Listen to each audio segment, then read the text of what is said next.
For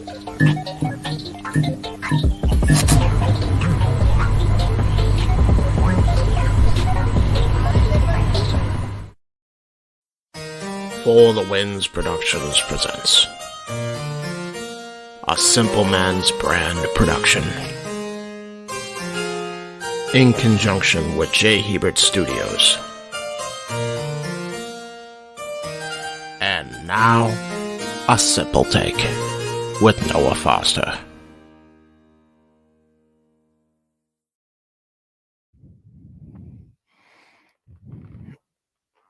Impulsive but an impressive performance. A betrayal of brothers as old as time as Cain and Abel. Respect earned as a beast incarnate was conquered and humbled. Does judgment lead to further punishment? Gunther's triumphant run continues, and Io Sky seized the moment. This and so much more we're going to discuss as I am back from my first ever live stadium event going as we bring you another Simple Take, this time on WWE SummerSlam. Hello, everybody. Welcome to the Simple Man's Brand and Cast AT Studios for this presentation of A Simple Take on WWE SummerSlam. With us, you know what this is, for I am the Simple Man of the Simple Brand and the voice of the JMN, and my name is Noah Foster. And with me, of course, is always my co-host in all things WWE. One of the dads not always on wrestling, the CEO of Cast AT Studios, the renegade of SummerSlam today, JJ Williams. JJ, it's great to be back with you. How are you? I am doing well, good sir. I can't wait to discuss this show, hear your thoughts of it, since you weren't here for the play-by-play commentary per the usual on side of me. I'm curious to hear your live thoughts and the way the crowd was. I've been to a few SummerSlams. I've never been to a stadium show for wrestling. So it's definitely a bucket list experience, something I want to do at some point, but I'm curious to two different sides of the coin: live crowd, televised. Absolutely. Before we begin, I just want to talk about a few analytics that were shared with me. Thank you again, absolutely everybody. Thank you again across the entire WWE media to give us over 1,500 actual views of some sort, not only for our overall SummerSlam presentation, but even the Simply Predicting on my channel, they got like 800 of those. I'm forever grateful to constantly bring this coverage, this excitement, reaction, analytics to you with my crew in and out of the WWE fandom too. And I share it's not like anytime soon. So if you really did enjoy what we brought to you at SummerSlam, please stay tuned for everything else we have coming forward in and out of WWE, along with AEW, Impact, Ring of Honor, New Japan Pro Wrestling, NXT. You never know what might be, simply predicting. But without further ado, yeah, again, it was a very interesting experience. And I love the little tailgate party they had outside the stadium where you could take pictures for free with some of the most vintage vehicles of WWE history, from Undertaker's hearse to the DX tank to the Cherry. Oh, God, I love that vehicle. The actual Cherry Chevy Impala lowrider of one Eddie Guerrero, Viva la Raza. And it was extremely awesome to catch up again with Aaron Riff, Caitlin Riff, of course, her friends, the Queen's Court, I like to call them, Amy and Aaron, and finally meeting the No DQ Super Saiyan himself, two-time consecutive No DQ Predictions champion, Son Gosaku. That guy is an awesome bundle of energy, and he is fit. And yeah, overall, it was my first ever stadium experience. And you'll see some of my pictures that I took as I talk about the matches and we get Awesome. into each match. So stay tuned up for that. And it was definitely different. It's kind of what I echo, though, with Aaron, though. I think I do prefer being home because even though we were 5 rows above the floor, you still are significantly far away from the ring. And then the fact they have that long single entrance way, you can't really see anybody until they get up to the ring. It is quite an atmosphere, though, and you definitely can tell the difference in the crowd's reactions, excitement, lull. So, that being said, again, to those that are watching, please like, subscribe, comment, tell a friend, give it a thumbs up. And if you're at Cast 18 Studios particularly, super chat this man, monetize, if you will. Show him some love, and maybe you can actually get some of the expense of my dignity. I'm sure he'll try and come with something before we're off the air. And, of course, give it a super sticker because, again, we do this stuff all the time. And stay tuned following this for the flagship of the man whose name on marquee, good old Jeff Meacham when he does talk wrestling. So without further ado, JJ, let's get right into it. So yes, folks, we are here to give you our thoughts and our takeaways for WWE SummerSlam, the biggest party of the summer. Yeah, and I'm saying that because you know what I got in that top right-hand corner. Let's go. Yeah. That damn right. Yeah. Shout out to those, by the way, in the chat. Big G, I hope you got some rest, my friend. Good to see you. One of these days, Big G, you need to join me on Simple Predicting or a Simple Take. I would love to have you. But honestly, we're just happy that you're always here in any capacity. Appreciate you, brother. All right, JJ, let's go ahead and get into our first match. And by the way, James and JJ did the call. I think they did a phenomenal job. James, you may not watch the WWE, but you dang sure can call in and talk about it. If you want to try and take this seat once in a while, I have no problem with that because I think the audience appreciates that diversity and variety in the commentary too. So again, James, know that you are always appreciated for you and what you do. And shout out to FW Productions. JJ and James, you did a great job. Let's Thank go you, ahead sir. and get into our first match. And the first match, as you know, was the one and only versus the impulsive one. And yes, I'll be sharing screenshots that I took while I was there. This is right from my seat. So again, look at the scope of that. And the fact that that stand had 60,000 people nearly. That's crazy. Yeah, Let's go absolutely. let's go ahead and talk about this first match, as it was Logan Paul versus Ricochet that got absolutely personal. And whatever you want to say about Logan Paul, the person and the character, he is absolutely impulsive, like his YouTube show describes. But JJ, there is no denying it. He belongs in the WWE. He is downright damn impressive. Yeah, Logan Paul.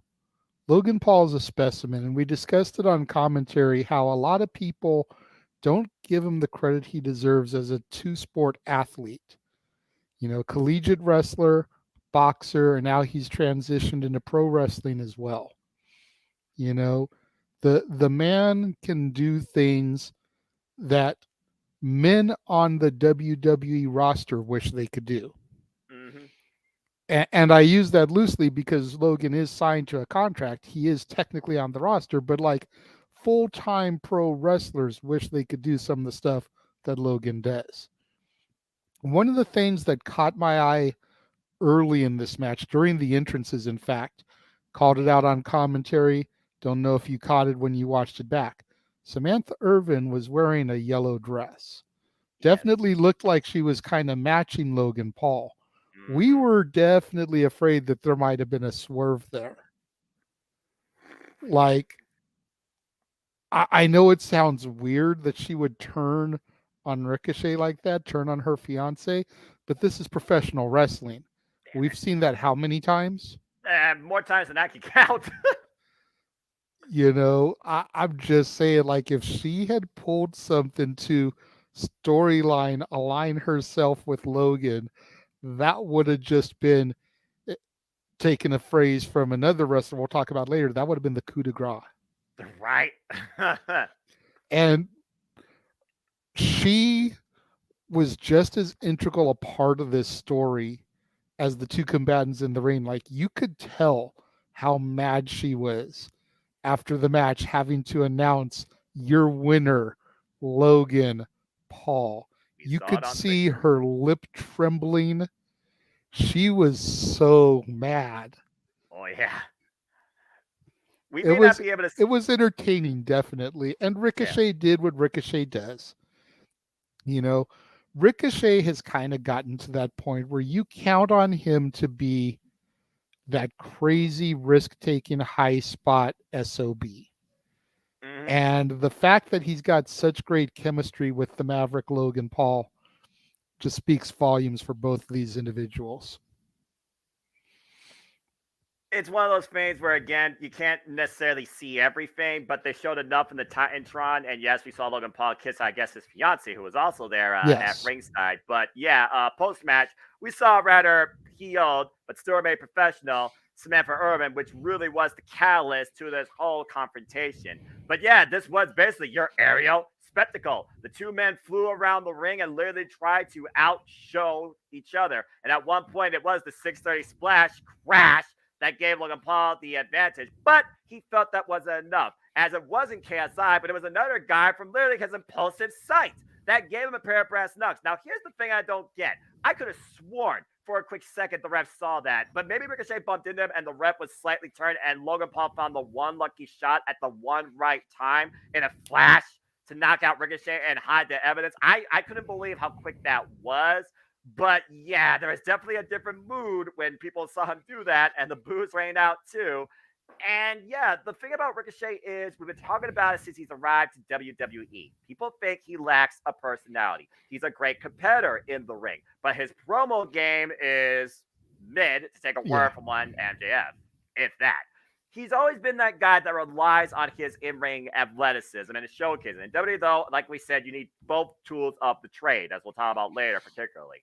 And I think Logan Paul is helping to bring out that side of his personality. And why Ricochet didn't really say anything, just the mere opening moments of that nod and facepalm showed that Ricochet had more personality than we've seen. I would honestly say it's probably Ricochet's best match since being in WWE outside NXT. So as we talked about predicting, you said this would set up to Payback. Logan Paul is signed as a WWE superstar, but whether or not he's on those B-level premium live events, that remains to be seen as a further thoughts. And let's also think about this when it comes to, again, we talk about on the review. Check out the No Q review, folks. Logan Paul not only did this, he immediately got on a jet to Texas to watch his brother fight. So that is cross-brand promotion, when apparently he was announced as WWE Superstar. And he was still in his ring gear, too. Logan Paul is bringing more eyes to the product. So again, you can hate the guy, because I don't like him too. Yeah. And you could say what you want about him, but you cannot deny his capable in-ring athleticism and WWE professionalism. He is helping bring more stock to the company in and out of the ring. There's no denying that. Yeah, absolutely. What Bad Bunny is doing as a musician, bringing eyes to the company, Logan Paul's doing as a viral sensation. Yep. You know, between his YouTube shows, his brother's boxing, his WWE, and yeah, Logan Paul doesn't generally make the B shows. Nah. But come on, the next show is literally called Payback. And if y'all out there don't think that Ricochet ain't going to be looking for a little bit of payback after those knucks, y'all crazy. I can imagine he is fuming, and Samantha Irvin is probably suggesting it behind scenes as we speak, because let's not forget, Samantha Irvin is Ricochet's fiance. Just saying, folks. Yep. But overall, this was a great way to open the show, and it really drew the audience in. And Ricochet, big mainstay match, and I would say filler story right now for WWE Premium Live events. Good for him. This was really fun to see live. I enjoyed this match for what it was worth. I definitely think they made up for that botch at Money in the Bank with this match. Big time. But you can't really blame them for the Money in the Bank botch either. Ladders are unpredictable, so it just is what it is. And it could have Ricochet was able to improvise, pull something out there, but this match really made up for that botch that a lot of people still talk about. Before we move on to our next match, JJ, I got to ask you this. Logan Paul, to a degree, he has not even, well, no, I guess he has. He has been in WWE a little bit over a year now. Mm-hmm. We've seen him in tag presentation. We've seen him in singles presentation. Hell, we've seen him even hang with Roman Reigns. But when it comes to a chemistry, when it comes to connecting with somebody more in wrestling, would you say Logan Paul right now has been the best fit for Logan Paul since being part of WWE? You mean Ricochet is the best for Logan Paul? Yeah. Yeah. I definitely agree. I mean, the rivalry he had with The Miz when he first kind of transitioned into becoming full-time was good, but they're cut from the same cloth too much. You know, Miz being a reality superstar, social media, Logan Paul being who he is, like, too close to being the same person. Yeah, exactly.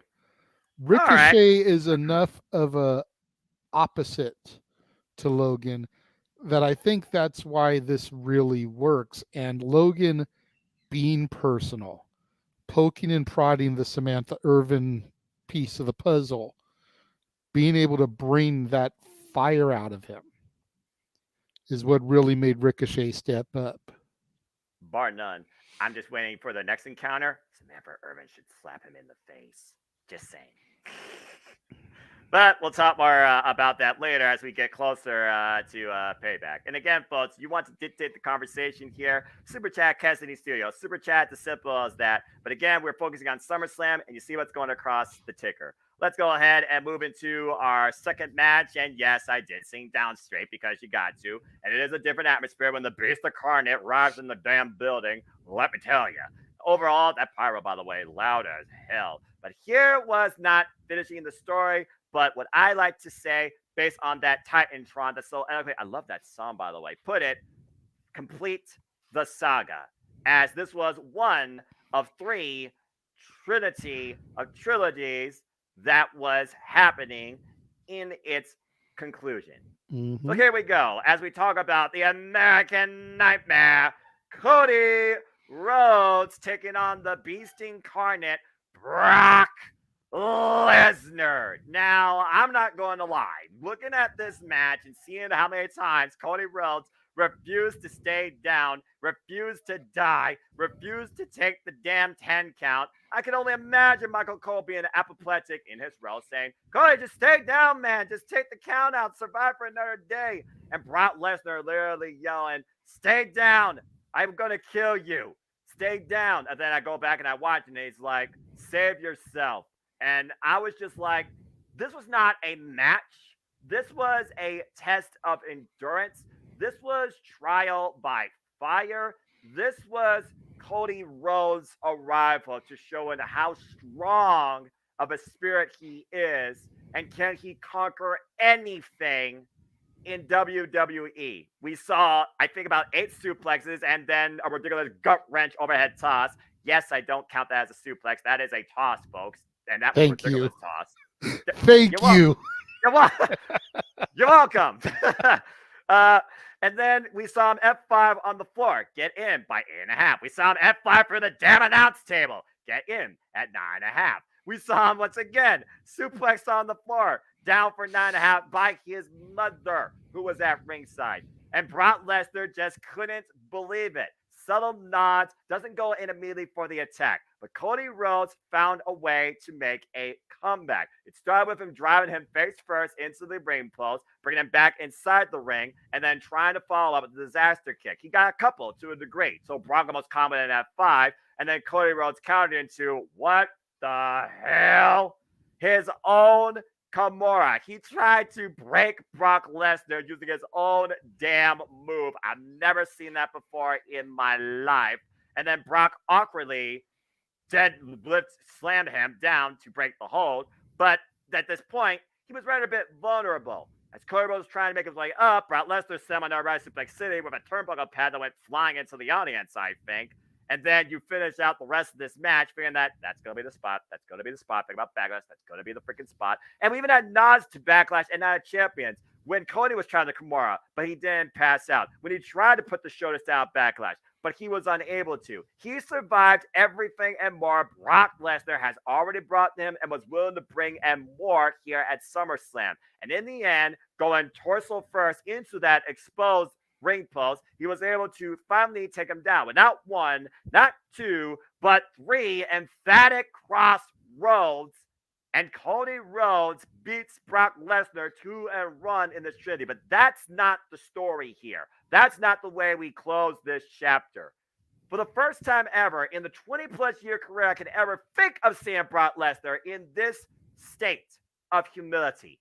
He takes the gloves off and he shakes Cody Rhodes' hands and endorses him, raising his injured arm. Fucking respect.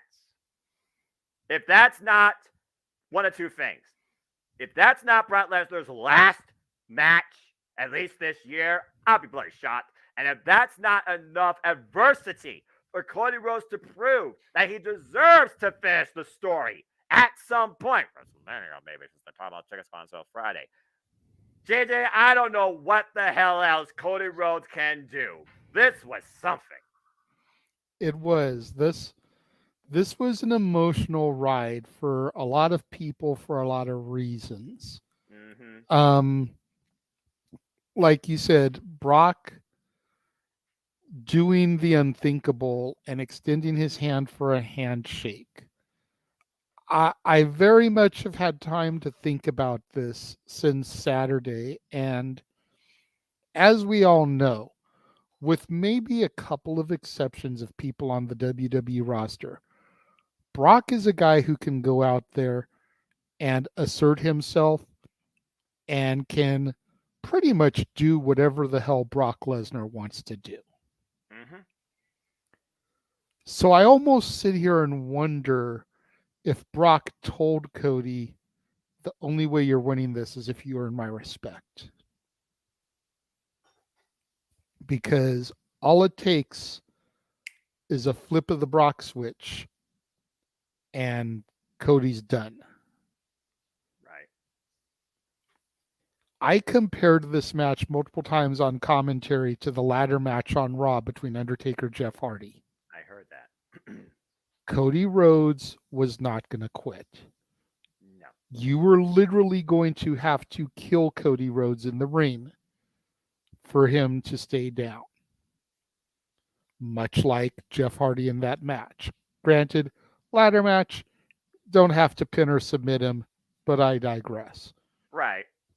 Jeff was going to keep coming back, and he did keep coming back until the point where Undertaker had to acknowledge that he was a crazy, sadistic SOB and raise his arm in the air. There's something about you, kid. Same type of situation here with Brock and Cody. You notice both of Cody's victories were decisive pinfalls, no questions asked. The only victory Brock got, there was doubt cast. Cody passed out. He wasn't pinned. He did not submit. Can Brock even beat Cody? I don't know if this rivalry long term is done, but I do feel like the story for now is done. I have heard rumors, for what it's worth, that Brock is factored into payback plans. So I don't know if this is going to be the end of Brock for the year, but we'll just have to wait and see. There's one thing I noticed Brock didn't do here during the match that really surprised me. If he really wanted to put down Cody, because he is legitimately a lethal weapon. He took the gloves off after the match. He never went bare knuckles with Cody Rhodes. So something in that match that Cody exhibited must have led to Brock Lesnar being like, okay, man, I'm going to finish you, but I'm going to finish you my way. And to your point, Brock Lesnar has never beaten Cody Rhodes particularly. Cody Rhodes let himself be beaten. His body gave out. His spirit gave out. And we almost had a moment here where you thought the same thing might happen again, but it didn't. There were nods to both their previous clashes for both sides of the coin in this match, this trial by fire, this primate Jeff Meacham queasy suplex exhibition. It's one of those things where, again, proving ground or breaking ground, whatever the hell you want to call it. What Cody Rhodes did here with Brock that caused Brock, whatever I've been hearing about, it's all straight up on the planet. Shut the fuck up. It's one of those things where, again, we've never seen this out of Brock before. Now, we've watched documentaries. We know the respect he has for certain individuals, like Stone Cold. Hell, he went hunting with the damn guy after they went on Broken Skull sessions together, like The Undertaker, where apparently Brock Lesnar literally drove behind the damn ambulance following the streak match to check on Undertaker himself, who passed damn out backstage, where Vince McMahon escorted Undertaker in the very ambulance himself. Say what you will about any individual on the planet. We're all human. We're all flawed. What Brock Lesnar showed was absolute humility and respect. There's no denying that. And while I do agree with you that, again, the story, the saga, the chapter, with these two is over for now. He wrote the last paragraph. Doesn't mean another chapter can't come up down the line, but I think it's going to be a significant amount of time before we get Cody versus Brock again. And rightfully so. I don't think you could ask for a more poetic finish to this saga than what happened at the end with Cody Rhodes. Absolutely. And let me just say, quick shill for the Peacock Network and the American Nightmare documentary. Which I watched. I have too. I need to watch it again because I'm going to take notes on it and actually review it for the members only site. Nice. Prior to Cody's departure from WWE the first time, would you have ever thought Cody Rhodes would be able to stand across the ring from, let alone best, the Beast incarnate 2-1 in a series? Absolutely not. This just goes to show the work that Cody put in to define himself as a man during those years away, to the point where he could be presented as a viable contender to the Beast. Let's not And forget. if y'all don't know the journey, 2 hours on Peacock. And it's worth every damn minute. As again, he does the work and it truly has become from undesirable to ungoddamn deniable. Congratulations, Cody Rhodes. Respect, Brock Lesnar. What a freaking clinic. And yeah, the audience, they were all about the counting. They were all about counting the suplexes and the 10 count. At this point, they were just trying to get Cody back into this thing. And when Cody won, it was absolutely major ovation, especially with his mother there at ringside, which we saw that on the Titantron as his mother was there to embrace him. There's not a stronger force on this planet for a man than their own mother, in my opinion. God bless my mom, who's now sleeping. All right, let's go ahead and move on to our next match here. I'll just go ahead and share this shot real quick. Again, congratulations to the American Nightmare, Cody Rhodes. Good Lord, man, you arrived and then some. Speaking of who arrived, let me talk to you as it was time for the SummerSlam Battle Royale, 25-man Battle Royale, where you had AJ Styles, you had an unexpected Omos, you had The Miz, you had a bunch of other people, including Austin Theory, who didn't get an entrance. JJ can talk more about that. But you also had this guy with everybody saying L.A. Knight. Yeah. And yes, he got the biggest pop of them all. The second biggest pop probably the whole damn night. When that Titantron and that LA Knight robotic thing hit, that place exploded, and rightfully so. Now, there wasn't really much to say from our standpoint at their live, as you all, I'm sure, were just probably bantering a lot with the commentary here, because Battle Royales are cluster Fs. Let's just be honest here. I noticed a lot of people during this match particularly started walking out, up through the stands, probably go get a snack, go to the restroom. By the way, Ford Field, you cannot walk anywhere in that damn building and those corridors. They are so freaking jam-packed. There are lines backed up for even the restrooms. So it was like an enter-exit scenario. I was lucky to get into an automatic concession stand for a damn Sprite because they don't have Mountain Dew. Bullshit. Anyway, that's just, personal take. But yeah, this Battle Royal. So the things that we noticed, particularly from our end, was a bunch of random people dropped out. Omos is the tallest guy in the ring. Duh. And it took a lot of people to take him out. A few people are a little bit behind Chad Gable because we did see him go, thank you! And he was definitely a key performer. People are pretty pissed off when he got eliminated. There was some shock when we thought The Miz eliminated LA Knight, but then The Miz got eliminated. We all cheered like hell. That's what you get, Miz. And then when it came down to like the final few, the Sheamus and the LA Knight, that was unexpected for us. By the way, we saw ahead of it on the Titantron, Sheamus arriving in a monster truck. What the hell? That was random. Yeah. That's just saying. Yeah. But when it came down to Sheamus and LA Knight, we were on the edge of our seats to a degree. At one point, we thought LA Knight was almost limited by Sheamus. Wasn't. We finally eliminated Sheamus, and I could literally hear myself going, oh, come on. And then finally, when he was able to take him off the top rope for that superplex and eliminate him, that place popped like crazy when it was announced officially that your winner of this thing was LA Knight. Yeah. And that's not an insult. That is just a fact of life. And I'm going to say this for what it's worth. Danny McDonough, done wrong. Grayson Waller, he had a chance. Austin Theory, he's United States champion. Show some more damn respect. Looks like they're continuing the story with Karrion Kross and AJ Styles was worth because Karrion Kross was part of the reason why AJ was eliminated. They teased this idea of Miz and LA Knight. Yeah. being a thing. I've been waiting for that promo exchange. Yes, I saw the highlight from Raw. Spoiler alert. Pretty much the only highlights I'm looking at right now for main roster is LA Knight. But anyway.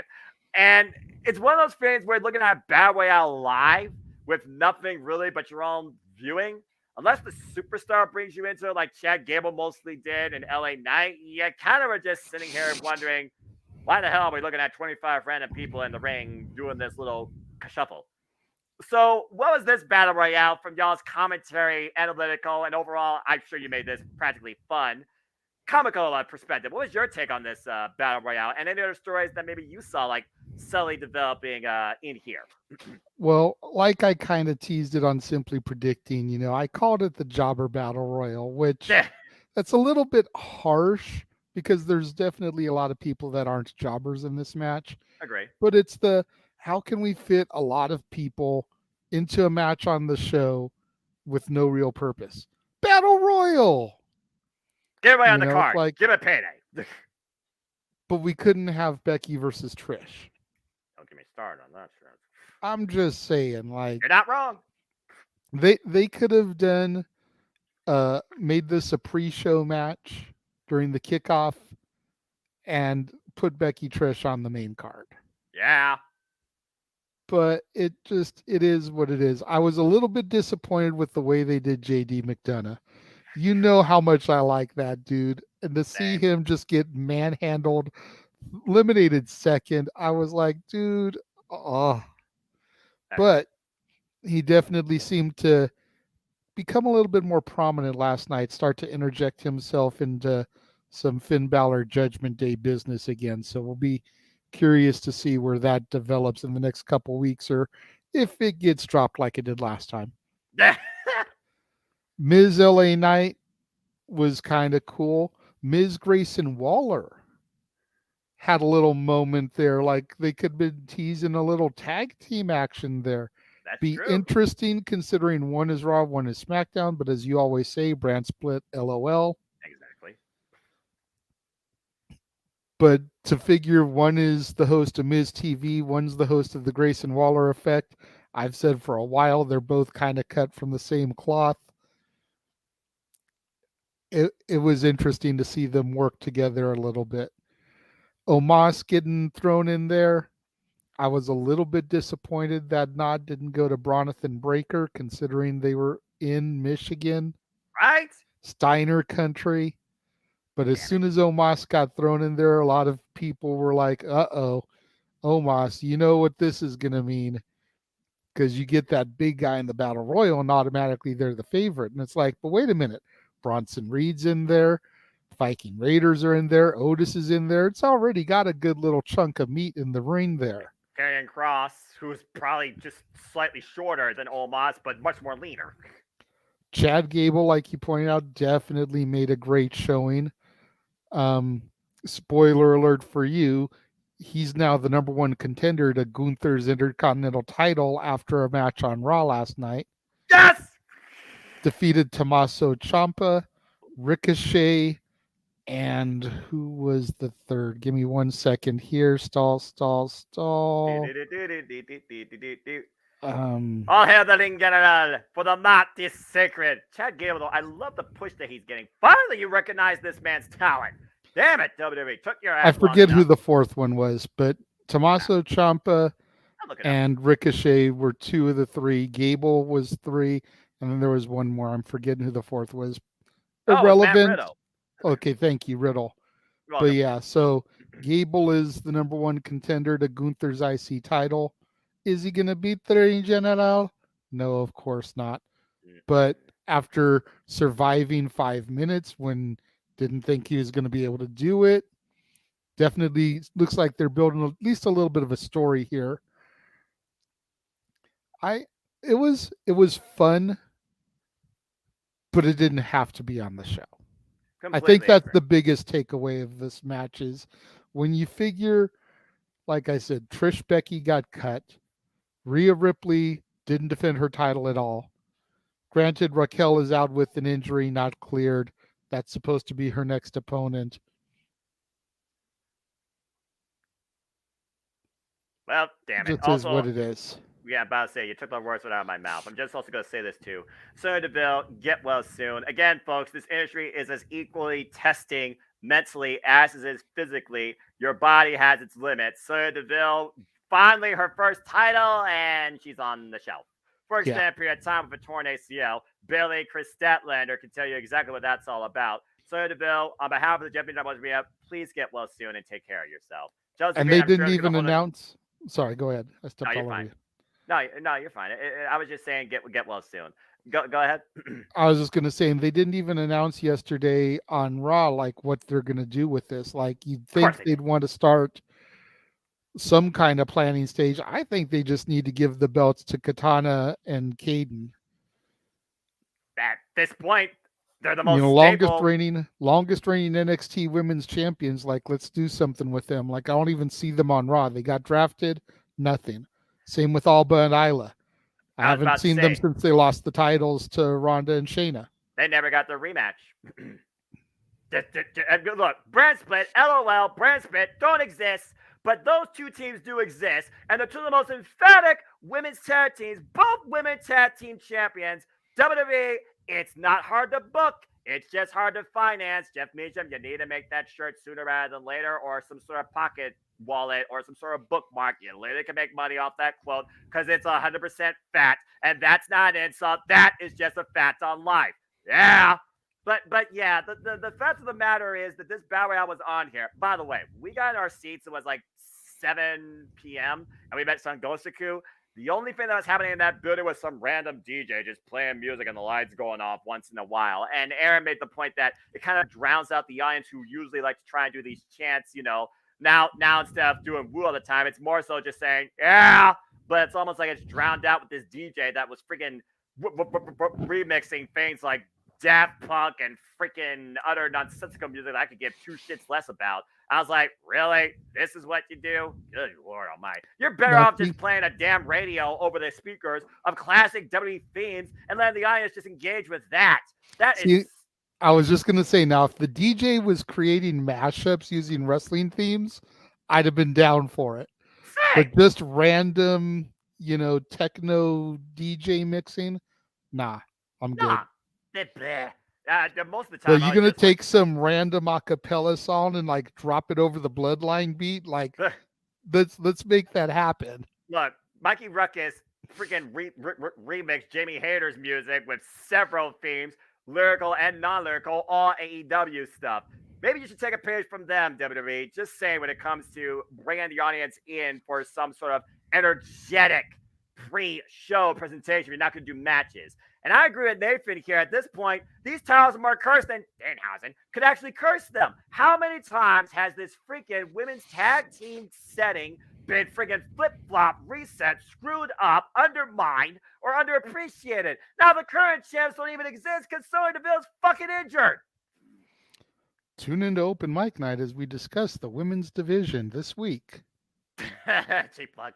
I'm looking forward to that. No, literally, I saw a post on a random group I'm in yesterday, and someone posed the concept of taking the WWE women's division and just giving them their own show. Since there's so many of them that never get TV time, Xia Li, anybody? Just give them their own hour or 2 hour TV show.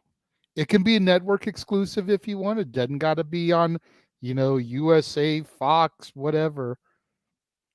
But giving them their own hour or 2 hour a week. We're going to be discussing this on Open Mic Night. So stay tuned. I just got one word to say because I know it was a one-off, all right? Simply put, network exclusive, 1 hour weekly women's wrestling showcase or freaking acknowledgement from WWE. Call it Evolution. If you really are the Evolution, then damn it, fucking show it. Because you sure as hell aren't. Impact Wrestling is. But I digress. Buy the t-shirt. I don't market myself. Anyway, congratulations once again to L.A. Knight. Yeah! And get this man a freaking championship sooner rather than later. Although I am very interested to see how these continued escalating promo segments will ensue with him and The Miz. Because yes, I did watch that whole highlight. And boy, did LA Knight put The Miz in his place. Verbally and physically. Yeah. That was And awesome. again, brand split LOL. LA Knight is supposed to be SmackDown. Miz is Raw. Now that just goes to show again, WWE doesn't know how to freaking make two shows unique. They have to have two shows to showcase not even all their talent, and they still undermine their product. Sorry, what? Anyway, speaking of undermining, okay, JJ, I'm just gonna go Simon Miller, and then I'm just gonna give this to you because, simply put, why, why, why, why would you ever try and work an MMA fight in a WWE match with two legitimate MMA fighters? Ladies and gentlemen, I was there live, and people left in droves when this was about to occur, particularly not just during Ronda Rousey's entrance, but when the bell damn ring. What the fuck was this load of brawl for all 2.0 nonsense? I'm glad that shit I got a moment at SummerSlam, but you give it to her like this? Okay. I'm glad you're going to let me talk about this one because I got some shit I want to get off my chest. I expected. I liked this match. I hear everybody out there on social media, on the review, ranting and raving and bitching and crying and moaning. They thought they were going to see some UFC shit in this match. Right. It was a WWE match with MMA rules. If they wanted it to be an MMA fight, they would have put it in the fight pit. They would have put it in the lion's den. It was a WWE match with MMA rules. That is what you got.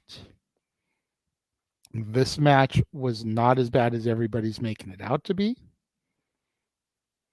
This match could have been Brett versus Bulldog, and the people would have still shit on it because they fucking hate Ronda Rousey. Period. These two women could have gone out there and had a clinic the level of Brett and Bulldog, and we'd still be hearing people shit on it because people don't care about Ronda Rousey. I'm not one of them. That is facts. This match was everything it needed to be. It was emotional. There was good storytelling. The right person won. Right. Post-match, even in victory, both women still looked emotional, like they were both going to cry because of where the match had to go for it to even get any kind of acceptance, and probably the fact that they could tell people were shitting on it from the seats. Too many people expected this to be a UFC fight. Right. It was never going to be that. Again, if they wanted it to be that, they would have put it in the fight pit. They would have put it in the lion's den. Right. People need to get off the high horse and look at the match for what it was supposed to be and what it was, because what it was everything it was supposed to be, was everything it was advertised to be. It was a WWE match with MMA rules. I give this match a solid B in of itself. And I know I'm alone in my thinking. I really don't give a shit. I bet that. But go back and rewatch it with that type of mindset. It wasn't as bad as everyone's making it out to be. And I know Big G was happy because his girl Shayna won. Like I said, even though I picked Ronda because I thought we were going to get a little bit more than a one-off, the right person won here. And everything I'm reading says that that was it for Ronda. There isn't going to be anything more to this. So she put her friend over in an MMA rules match in the middle of SummerSlam in front of 60,000 people.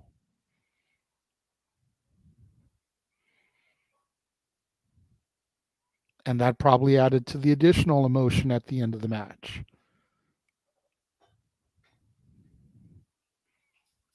I'm glad that you said all that because here's the thing. My initial reaction I gave you was being there live in attendance because, as you eloquently put it, people expected a UFC fight in a WWE ring. I didn't expect that. The atmosphere drew me out of it. The atmosphere drew a lot of people out of it. And whether it was the match itself or one of the participants, that is the fans' discretion. Let it be known.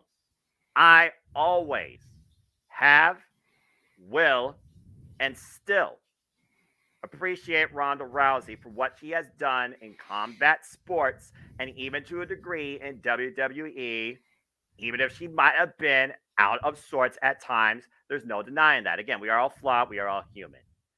What this was meant to be by stipulation was an extremely personal grudge match with two MMA fighters out to prove a point at the other's expense. Shayna Baszler proved that. For the little bit I was able to see, because again, you see how far I was away from that ring. You see the screenshot I took. The referee is there, and I'm sure that because again, we can't hear that. They didn't have microphones. We didn't hear anything. You see this shot. You know what this shot reminds me of? This reminds me of a standoff in a freaking fight. Not just UFC, a standoff. By the way, I love the UFC inspired gear by Ronda Rousey, even with the WWE logo. Right.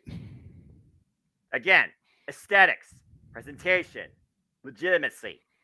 Two former MMA fighters that reached such a personal beat in storytelling that they chose to do this at a sports entertainment spectacle. Now, I'm also just going to add this on.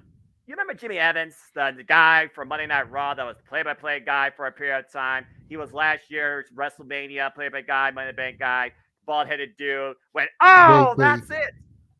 He is a former legitimate UFC analyst and competitor. He left WWE because, and I quote, he didn't like what he was calling because it was all a work, not a shoot like UFC.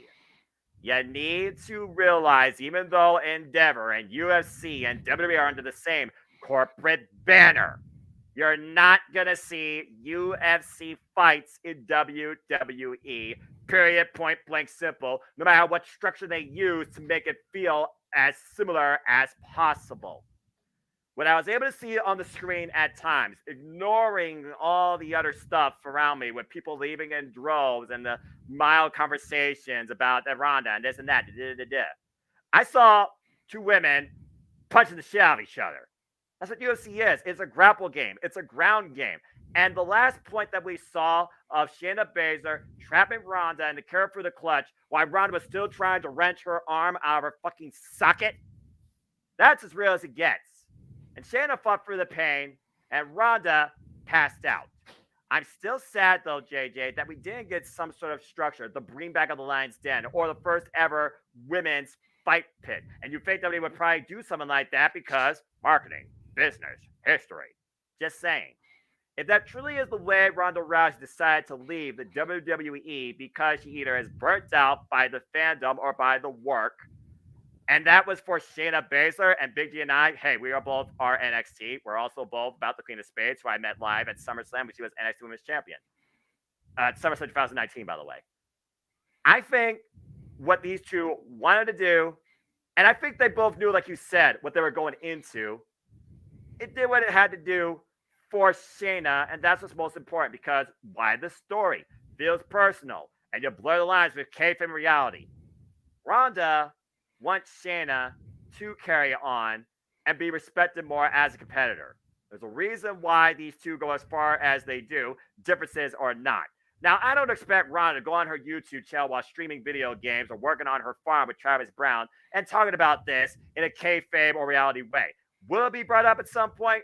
Probably, because that's Ronda Rousey, and that's also the media. We both know this, JJ. But the bottom line is this. WWE is not UFC. The UFC is not WWE.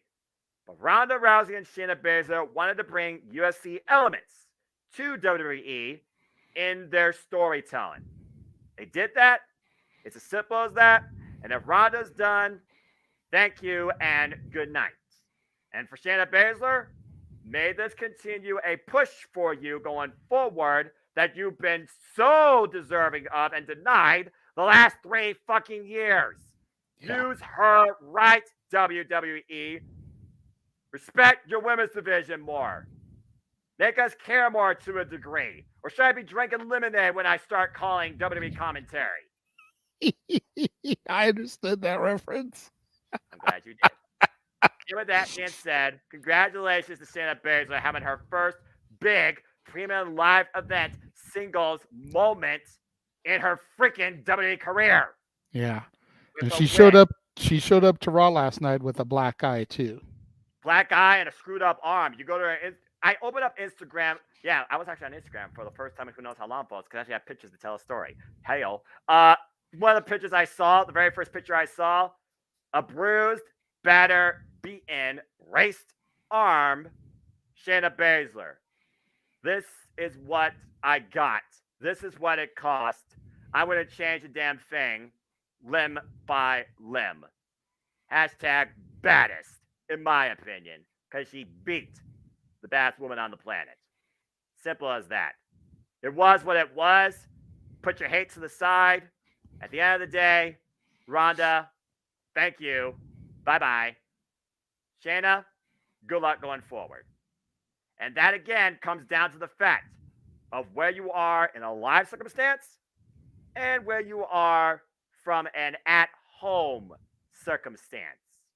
Because, JJ, you literally flipped the coin on my thoughts when I actually watched your and James play-by-play alongside the actual show when I got home Sunday versus what I was trying and understand and be brought into their live where the stadium atmosphere kind of sucked all that out the damn building. There. I think we covered that quite enough. So, again, folks, if you're enjoying the conversation, please super chat Casting Studios. It's as simple as that to dictate the conversation. Again, super chat, as simple as that. Let us know your thoughts. Where do you stand when it comes to UFC versus WWE? If there was ever a crossover, who do you think could hang with a legitimate UFC competitor out of a WWE ring, or vice versa? Would you like to see actual more point of references like this with maybe Shayna Baszler and somebody else? Would you like to see a cameo from Chris Cyborg or Conor McGregor if that ever happened? Again, whether you're UFC, whether you're WWE, whether you're neither, whether you're sports entertainment, whether you're pro wrestling, whether you're combat sports, they all are different. They cannot be the same thing. Deal with it.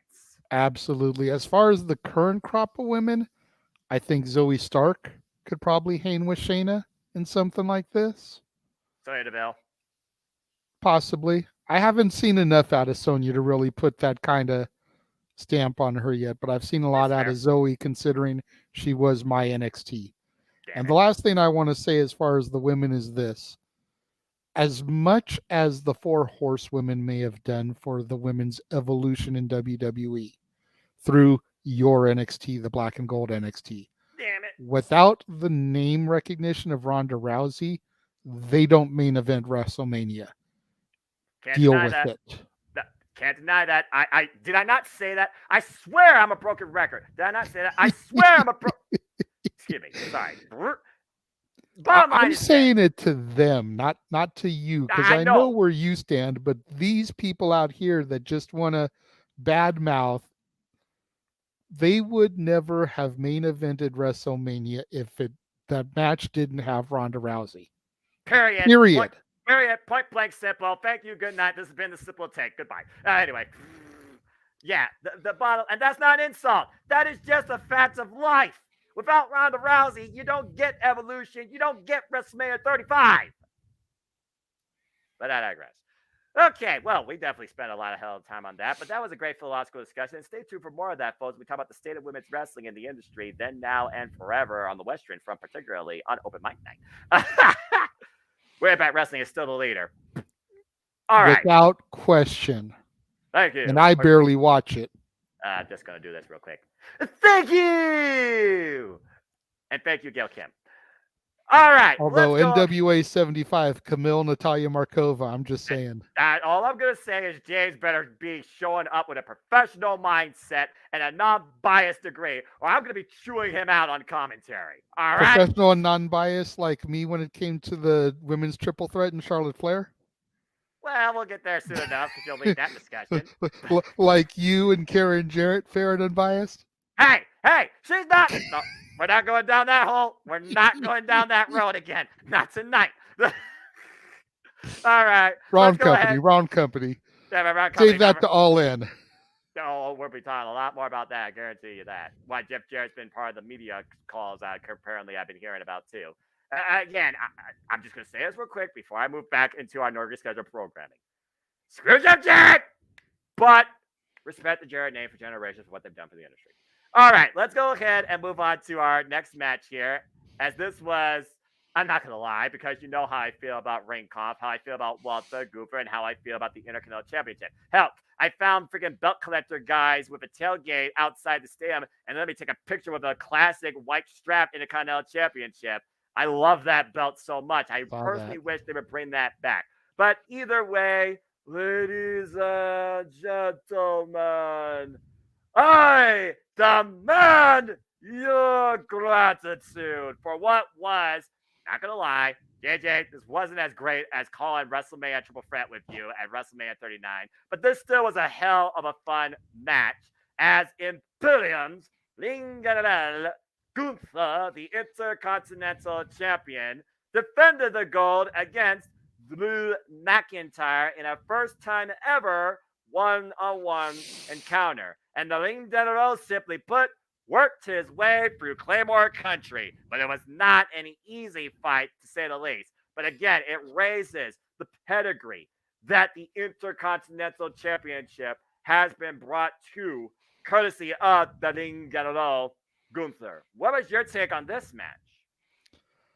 I agree that it wasn't as good as the triple threat.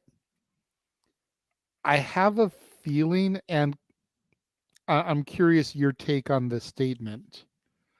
I feel like the fact that everybody more or less expects and knows that Gunther is on his way to surpassing the honky tonky meter kind of sucks the air out of any title defense because you know he's going to retain. At least until he gets to that benchmark. Then the hourglass gets turned over. When's the sand going to run out? I think But until he gets to that benchmark, you pretty much know that the minute the Ring General steps into the ring, it is over for whoever's across from him.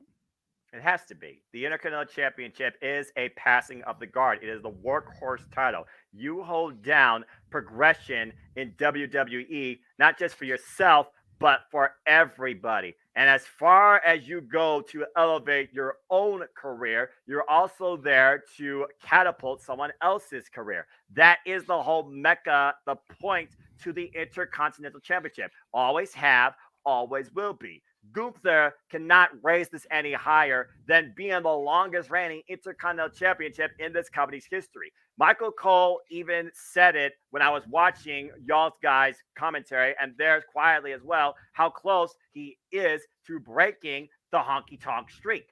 Again, you talk about all the time, the honky tonk meter. They don't say that, which is why I love the way you say it. But because for me, it goes back to when Santino Marella was champion and he brought up the honky tonky meter. Yeah, and exactly. it said how many days he had been champion. The corner of the screen. It's like I always remember that. So that's why whenever we talk about the IC title and Gunther, I go back to that, the honky tonky meter. Yeah, exactly. And again, yeah, you're right. There's that suspension of disbelief, though, with us as fans that we want to be drawn in, like this could actually happen. It took a long damn time for Drew McIntyre to hit that damn Claymore. And he went for the pin, and he came very close. People were kind of gassed at that moment. And also, as a live perspective, these two had to bring up a heavily self-deflated audience from that live UFC WWE spectacle with one Ronda Rousey that has soured a lot of them. The audience was not fully into this match. No denying what I Agreed. was sitting around or hearing. I'll tell you that right now. Agreed. But But we were into it. And man, if Drew was going to do it in this match, I would have had the pin come not after the Claymore, but after the Future Shock. yes, Because that is how he won his first Intercontinental title, was with the Future Shock DDT. I So loved it it would then. have been a nice little Easter egg, nice little callback if he had beaten Gunther with the Future Shock. Oh yeah. There was a subtle exchange at one point where the two were like chopping each other, took each other down, and the audience kind of got into it. There was chance eventually of this is awesome, and again, the two men they brought the audience back into things as you're supposed to, because at the end of the day, you gotta make the best with your spot. So credit to both men here. But yeah, until like 2/3 in, the audience was still a little bit, yeah. But I really enjoyed this for what it was worth. Just watching these two again beat the living daylights out of each other. And you did hear some pretty loud chops. Although, again, in that atmosphere, it's not like as loud as you would think. It's almost like, and then it kind of like deflates itself. But in the end, Gunther was able to overcome Drew McIntyre, not only powerbombing him not once but twice, but taking his head off with a damn clothesline after finally hitting the splash on him. And Gunther is still our Intercontinental Champion. And as you alluded to, we now know his next challenger will be Chad Gable in a very, I think it's going to be a very competitive match where Gunther, I think, respects Chad Gable's style. Again, being a former Olympian, collegiate athlete, I mean, people make the comparison all the time. He's almost like a young Kurt Angle to a degree. He has a gimmick. He has the integrity. He has the intelligence. And he damn sure can bring the intensity. That Chaos Fury German suplex that he pulled off in the damn Battle Royale surprised the hell out of everybody. And of course, how you make this go over, I'll never know. But kudos to Chad Gable. That being said, too far ahead. I do wonder this, though, about Drew McIntyre. Okay, he's come up short now for the Intercontinental Championship. Twice. Triple threat action, and now standard action. We even said to a degree that Drew McIntyre, he not really is a mid-card guy. He's always been a main event player. But truth be told, what Gunther has elevated this title to be, it still is the mid-card title. I think right now Drew McIntyre might very well be lost in the shuffle. Possibly. I could see him rebounding off of this, though, and going into a program with Seth over the world title. You As know, a you heel? figure Balor has had more than enough chances. If Balor is going to go for Seth again, he needs to earn it. So Right. you put him in a match with somebody like a Drew and see if he can beat Drew to see who's going to get the next shot at Seth. That's the way I would handle it anyways. And from a WWE booking standpoint, if they had even a half an inkling that the Ronda match was going to draw the atmosphere out of the stadium the way it did, I think they should have flipped this with the Battle Royal. That way, the minute LA Knight's music hit, Yeah. the crowd would have been right back in it. Yeah. I was expecting this to be before the Battle Royal. I was expecting the Battle Royal to be the cool down, but LA Knight being in it, you know people are going to pop for it. Like I said, LA Knight was the second loudest pop of the night next to, we'll talk about here pretty soon. It's one of those things where I look at the card order. I was really surprised when they basically put this MMA rules match and the Intercontinental Championship back to back. When you think about both those on paper being your most impactful matches on this entire premium live event. And at the end of the day, from a live perspective, it kind of hurt both. Agreed. Well, anyway, congratulations to Gunther. And I'm very curious to Drew McIntyre at this point. Are you going to turn heel? Because, man, he is kind of right now, needs to figure out his way. By the way, I did see highlights of SmackDown as I do try and keep with the product. I love this idea of Bobby Lashley and the Street Profits creating her business 2.0.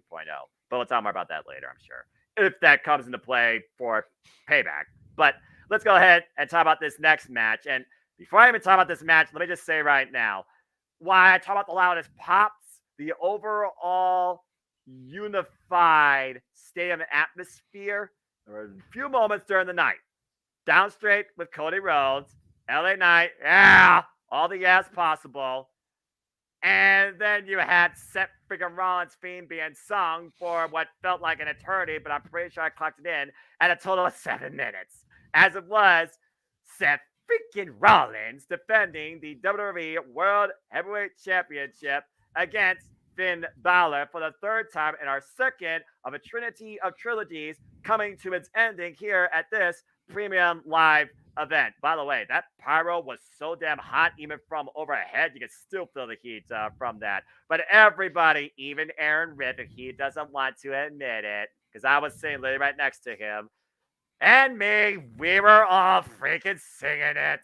But Nice. yes, it was Seth freaking Rollins defending the World Heavyweight Championship against Finn Balor. By the way, Finn Balor's theme, I don't understand it, but damn, it's got some bass. Okay, so first off, I'm gonna say this. I cannot believe how much this freaking theme of just whoa is over. Okay, and the fact that he just stood in the ring and let them continue, because I didn't do that the whole time because my voice was gonna freaking give out for Pete's sake.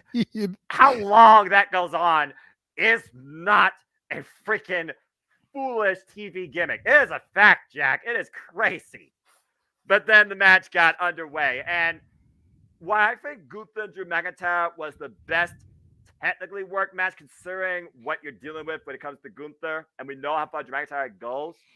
I think the most invested, from a live standpoint, story for the audience to get into was this match, because the guys went to 0 to 100 right out of the bell. As soon as they got done with their introductions, what did Finn do? He was on the attack.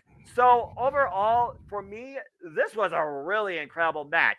And there were the nods, even on the Tantron. I noticed Seth Rollins wearing the vest from 2016. Just saying. And then Finn Balor again, he went for the buckle bomb, the very same move that popped his damn arm out of place. And then, of course, we saw the Judgment Day. By the way, Dominic, major heat still. And then Mommy came out to mixed reaction. Bit of a gasping when Damian Priest was making his way down, and the only way you could tell by the way from our seats, you look at a giant spotlight that points to somebody walking down the way. But again, we were able to see it on the Titantron, and more often than not, I was looking at the big screens on the ring based on what was more viewable for everything outside the ring too. Some great near falls, some great callbacks to their previous encounter at Money in the Bank, but also the first counter in 2016. They pulled everything possible, from coup de grace to curb stomp to pedigree to stealing a move to shenanigans with the Judgment Day, to the point where Ripley gasped that she couldn't believe and Balor couldn't do it. But then there was that subtle communication where Damian Priest was like, do this, but Finn didn't want to. And then when Finn wanted to, Damian Priest was reluctant, because Finn wanted to try and do things his own way as the leader of Judgment Day. And at the end of the day, it ended up costing him whipping curb stomp in the Money in the Bank briefcase. And damn it, damn it, damn it, damn it, Seth freaking Rollins retained.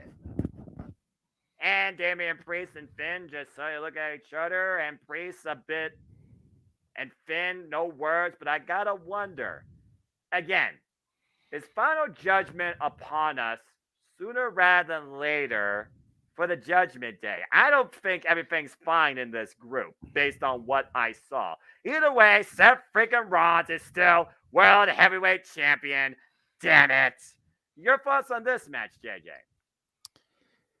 Yeah, I was glad that James pointed out the thing about the vest, because I wouldn't have picked up on that otherwise, because I wasn't watching during that first encounter. That's That fair. was during my hiatus. But the minute he pointed that out, I was like, ooh, that's dirty. Yeah. That's some good mind games. And it's like, but wait a minute, this is the same man who wore black and yellow polka dots to fight Cody Rhodes at Hell in a Cell. Which you and I called. Mind games aren't beyond the architect. Nope. This was a hell of a match, though. I don't know why Finn didn't stay on top of things once he had Seth. When he went for that coup de grace and finally nailed it and got the 2 count, I know you watched it back. I'm like, get back up there and hit another one. Exactly. Like, he still laid down. Do it again. 1, 2. Okay, do it again. Exactly. 1, 2. Just, he is prone for the picking. Sometimes we've seen this happen before. Sometimes you've got to hit somebody with your move more than once in a row to get it. Like, I, as a former competitor myself, I don't get it. Like, it's scripted, fella. We get it, but why wouldn't you get back up there and hit it again? Like, it was puzzling to me. Same. I thought he It, literally had it. I was literally out my seat. I thought he freaking had it. and then to your point, as far as the dissension within the Judgment Day, got to go back and watch those videos backstage with JD McDonough, because Priest encounters Finn and wants to have a conversation with him and tries to dismiss JD. And Finn's like, I've known this dude for 20 years. Anything you want to say to me, you can say in front of him. And then JD decides that he wants to interject himself and speak something after Damien says his little bit. Definitely can see some groundwork being laid here. Whether it's a splinter off and Finn and JD, do their own thing, or Damien's just had enough, or JD gets brought in and it's all one big swerve. Definitely something going down here. I'm going to be curious to see what happens again. Hopefully they don't just drop it like they did the last time they started to tease JD. Right? Because that man still don't have a T-shirt up on Shop Zone, and I'm like, how the hell do you not have a T-shirt with his freaking logo, with the spade and everything, the ace, and like, Yeah. I could market it. Like, come on, let's do this already. I would be on WWE Shop buying that T-shirt. I'm with you. I don't know. That would be weird like that. But again, with the show being called Payback, I almost wonder if they're going to do something called Final Judgment as far as story goes. Will it be Priest and Balor? Will it be Balor and JD that pulls the trigger ahead of Payback? When you think about, again, the relationship with them is teacher and student, as you alluded to. Again, the last time JD McDonough and Finn Balor were in a ring together was NXT UK TakeOver Blackpool by surprise, and Finn got the win that night.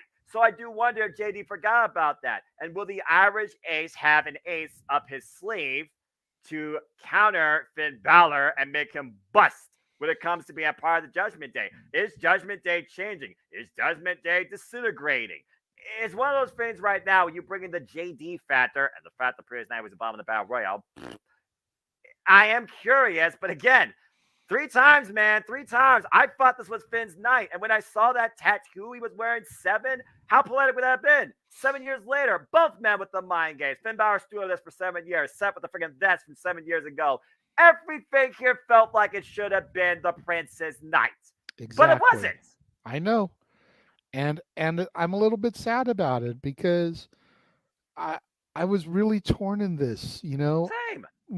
The one hand, like we said on Simply Predicting, on the one hand, you wanted Seth to have a nice little run with the belt, kind of establish its lineage and its history. All signs pointed to Finn. So it's like, what do you do here? Like, hopefully he doesn't turn sad like freaking Baron Corbin and shit. Oh, God. Oh, God. Don't put that out in the ether. This is WWE, JJ. They watch content. Don't put that out in the ether. Ah! But you're not wrong, and that is a scary, realistic thought. Either way, congratulations to Seth freaking Rollins. People will continue to go, whoa, all they want. And yes, they did fall in the match, too. I think, honestly, this probably was the most invested the people were in the entire night for a whole match since Brock Lesnar and Cody Rhodes. That's crazy when you think about it. Right? Good grief. All right. Let's go ahead and move on to, kind of surprised they made this the semi-main, if I'm being honest with you. But considering it's the only women's championship match on this card, it was time for the women to take the center stage once again under regular WWE rules, if that means anything to anybody. As we had the women's triple threat for the WWE Women's Championship with Asuka, Charlotte, and Bianca Belair. And this match was brought to you by C4, while the Intercontinental Championship was brought to you by Rocket Mortgage. WWE trying to brand more matches, it seems. Good grief. But anyway, back to this match. Well, It and the Battle was Royal was brought to you by Slim Jim. right, 3 branded matches. Good grief. Before you know it, every match at a premium live event will be sponsored by something. I'm just glad they weren't sponsored by Progressive. I did it with Barbie commercials and fun. Ugh. Anyway, WWE Women's Championship Triple Threat match as Charlotte Flair looked to take the gold from the Empress of Tomorrow today, Asuka, and the EST of WWE, once again proving what her name implies, Bianca Belair. Now, JJ, you already talked to me a little bit about this. You, I know, have a lot to say about this match. You, I know, will have a lot to say ahead of what happened after the match. And we'll talk about that here secondly. So, take it away, my friend. Your thoughts on this women's three-way. I thought it was a good match. Arguably, some people could say it was the match of the night. It was hard hitting, it was fast paced. The women showed up and showed out. You know, they put everything out there. Somehow, some way, the Queen is no longer undefeated at SummerSlam. I'm happy and I'm sad about it, if I'm being honest. Only sad because I did pick her in the prediction pool. Because I picked her to win the match, damn it, and she had to disappoint me. I know. The one time I bet against my girl. The one time. One time! You could have had a solo win. Nobody in the team picked Bianca Belair. Not a single person. That just hurts even more. Like, okay. So we all knew going in Asuka was going to lose, I think. And I think that's the saddest statement in the entire match. In some capacity, yes. Because as much as Bianca has been kind of pushed to the bottom of this storyline, Asuka has been a complete afterthought ever since she won the title. Yep. I jokingly called her on commentary the Empress of yesterday. Damn. Tell me I'm wrong the way I've booked her ever since she lost her streak to Charlotte. Nope, you're not wrong at all. And again, several people picked Asuka in this thing and Charlotte Flair. Not a single individual picked Bianca Belair. By the way, congratulations to Kate and the Rip on winning SummerSlam.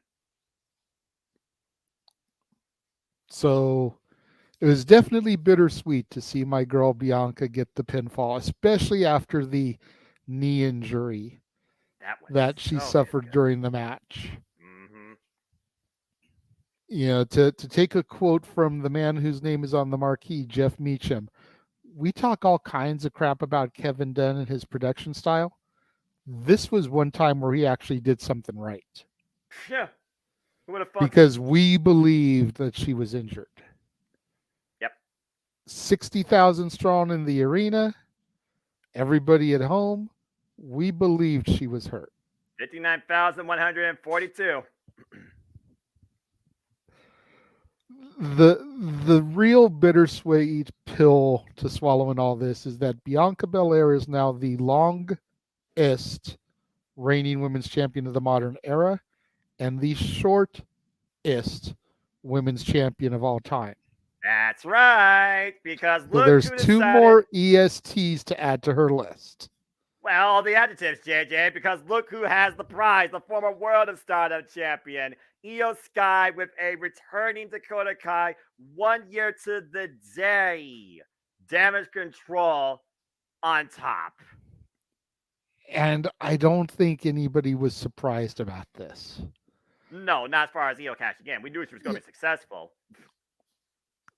Did we, though? Because the way that her and Bayley have been having issues, there was a lot of talk about a heel turn for Bayley costing Io the match. Did you see that Titantron shot, though, when Bayley knocked Charlotte Flair's lights out? Oh, my God. Jeff even commented about it like, I think she took a little bit too much joy in clocking her with that briefcase. I even said it. I don't know if you were part of the fam at the time. Charlotte Flair is the reason Bailey turned heel. When Charlotte Flair beat Bailey for her newly recently won SmackDown Women's Championship, the following week, Bailey went heel, cut the freaking wagon to the bottom of 2 men, and then went full on role model mode. Bailey literally was springboard into her persona that she's been able to carry for the pandemic and beyond because of Charlotte Flair. Interesting. I think having Dakota there was a sweet moment.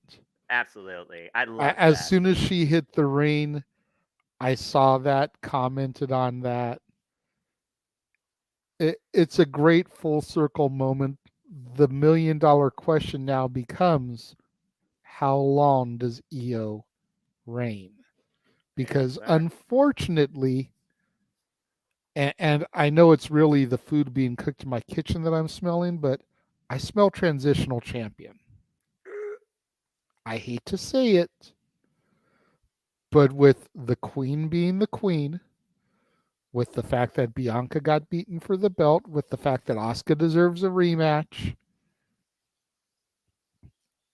with Trish and Becky lying in the wings, I smell transitional champion. Survivor Series longest. Ooh. I hate to So, say it. I hate to say it, but you heard it here first on a simple take. timestamp that, Survivor folks. Series longest, Stay tuned for possibly losing it sooner. stay tuned for Cindy predicting on that one. I'm sure the story will be picked up again. So, I mean, payback is at the top of the month. right, but Who's if I payback? here's the Is it thing. going to be Bianca's payback Yeah, for we losing the don't know who. belt? Is it going to be Asuka's payback? Is it going to be Bailey? Is Bailey going to turn between now and then? Is Io going to turn on Bailey? I never needed you. I don't like you. Asuka is now free of the title. Rumored Kari Sane is re-signed. Hmm? Could this be something that happens? The three of them together? Oh, please. Hell, Xia Li ain't doing shit but sitting in catering either. Let's make it a 4-woman stable. It gives at least some actual purpose again for pretty damn sake. I'm just throwing it out there. That's the only way I could see her surviving. Is if she goes heel and aligns herself with Asuka and a returning Kari Sane. Well, considering at one point when I watched Lucha Underground, they came in as a very, very threatening trio known as the Black Lotus Triad. They definitely have roots also going all the way back to their time in Japanese pro wrestling, aka Stardom. For those that don't know, Io Sky, aka Io Shirai, is one of the most emphatic names in World of Stardom history. Not only was she the original leader of Queen's Quest, now being led by the Queen of Roses, Utami Hayashita, but she also is a former longest running World of Stardom champion to a degree. She actually put Stardom on the map besides Mayu Iwatani. And the fact that she has ascended now, literally pun intended, to women's championship status quo in WWE, that goes to her career. But here's my thing about this. First off, it was a good match. We really did enjoy it while we were there. And there's no denying all three women and their athleticism and capability. By the way, every time Charlotte Flair went for the damn moonsault, people were standing up for it. We were just wanting she was going to break her damn legs. Even Charlotte Flair, she came out and showed out while wearing and donning herself like she was the Queen of Roses. Well, apparently all her petals were picked because, again, that spot where Asuka misted her after putting an injured Bianca Belair in the figure 8 was enough for Asuka to try and put Bianca in submission while she was still trapped. And Bianca found a way to robe Asuka in that. That was a very unique finish I did not see in any capacity. Now, Io Sky cashing in, like I said, the cash-in rate for the women is still 100%. My original thoughts was Asuka, though, survives this and gets cashed in by Io, and Io does come out as champion. But later, I was thinking that Asuka was going to come out and escape. She had a plan. We knew what her plan was then. I thought she had a plan to escape with the title, and she came this close to doing it. And then I figured, okay, Bianca and Flair, Because you got a tease of that during this match, Jay. You got a tease of that one-on-one here, and they have yet to face each other in one-on-one action to truly prove who is the BEST. If payback is payback, we have two scenarios here, and my scenario might play out. For once in Charlotte Flair's career, she might be involved in a program not concerning the damn title. What a crazy ass change. I want to see WWE push Bianca Belair versus Charlotte Flair as far as they can to prove who's the best. Even if it culminates in an Iron Man match, because both are more than capable of it. Keep Charlotte away from the championship. Now, going to Io Sky. Io Sky and Asuka have tremendous respect for each other. Again, got roots going back to Japanese pro wrestling. If they could build a one-on-one program out of that, that could be the launching pad to renewing Asuka's career while raising Io Sky. But yes, you got the damage control aspect. But right now, Bayley has enough situations as it is that she needs backup, JJ, because you and I both know that Bayley right now is dealing with a Halloween-loving psychopath that wants to cut her hair bald in one Shotzi Blackheart. So until that's done, Bayley isn't doing anything else anytime soon. And while Dakota Kai was there, let's just put it out there, folks, Dakota Kai is still injured, unfortunately. And to think, we thought Dakota Kai was going to be the first one to break away from this group and go on the singles championship. And she has yet to hold a singles championship in her career, which I think is a damn crime. She's always been a tag team specialist. I think her day will come, though. Now, as far as the Kairi Sane thing goes, last I checked, Kairi Sane at one point was an Artist of Stardom Trios champion, and I think they're trying to pursue the tag gold. So I'm not sure what Kairi Sane is doing. Kairi Hojo is doing right now in Stardom. If she chooses to go back to WWE, that's her own choice. And then my friend, shout out to Eric of the Neoverse, the Wrestleverse, go follow TW, folks. He still wants to see Asuka, Io, and Kairi in a triple threat match that screams Japanese Joshi Pro strong style triple threat clinic for the ages.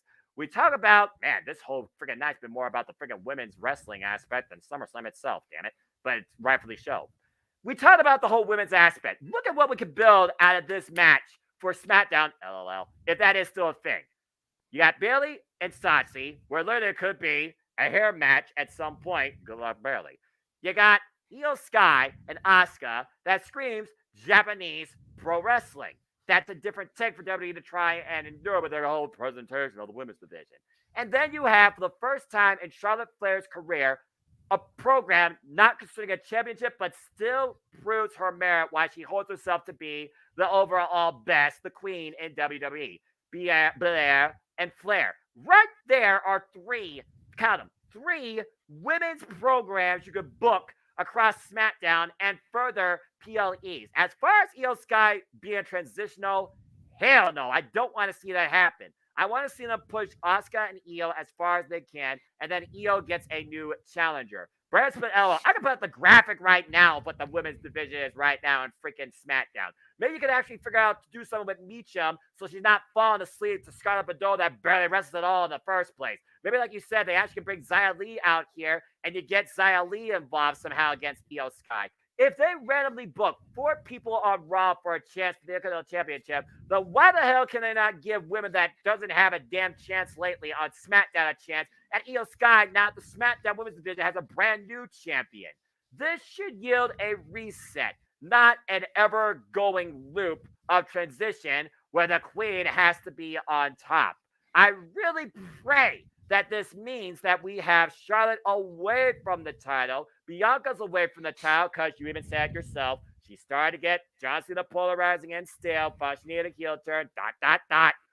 Well, right now, she can focus her ego and her athleticism in proving that she's better than Charlotte Flair, because impromptu in a way, Flair and Belair cost each other, no matter how you look at it. And Asuka was the one that was the victim. Asuka ate the fall. Asuka deserves the rematch, but I can see Bianca again pleading her case. And truth be told, Bianca and Io have had one more program too. If Charlotte Flair injects herself in that, that means Belair stayed away from the title, DQ, and that means that Belair and Flair continue fighting. Good luck, Adam Pearce, with that. If they do this right, they got 3 great programs. That doesn't mean Charlotte is near the title, and it's possible reset for the SmackDown Women's Division. It's not hard to book. It's just hard to finance. And the last thing WWE ever needs to worry about in their fucking life is financing. either way, I did enjoy this match for what it's worth too when I was there live, and I'm very happy to see Io Sky with the gold at the end of the day. I just didn't think it was going to happen at SummerSlam, but I'm not displeased with it in any case. And Emmanuel even says, as long as it wasn't Charlotte, I'm okay with the result, to be honest. And I feel like in your analytical way, as I basically gave my own analytical way and fantasy booking, damn it, James, you're rubbing off on me. I think pretty much we've all pleaded our case that Charlotte Flair doesn't always need to be the one with something around her waist.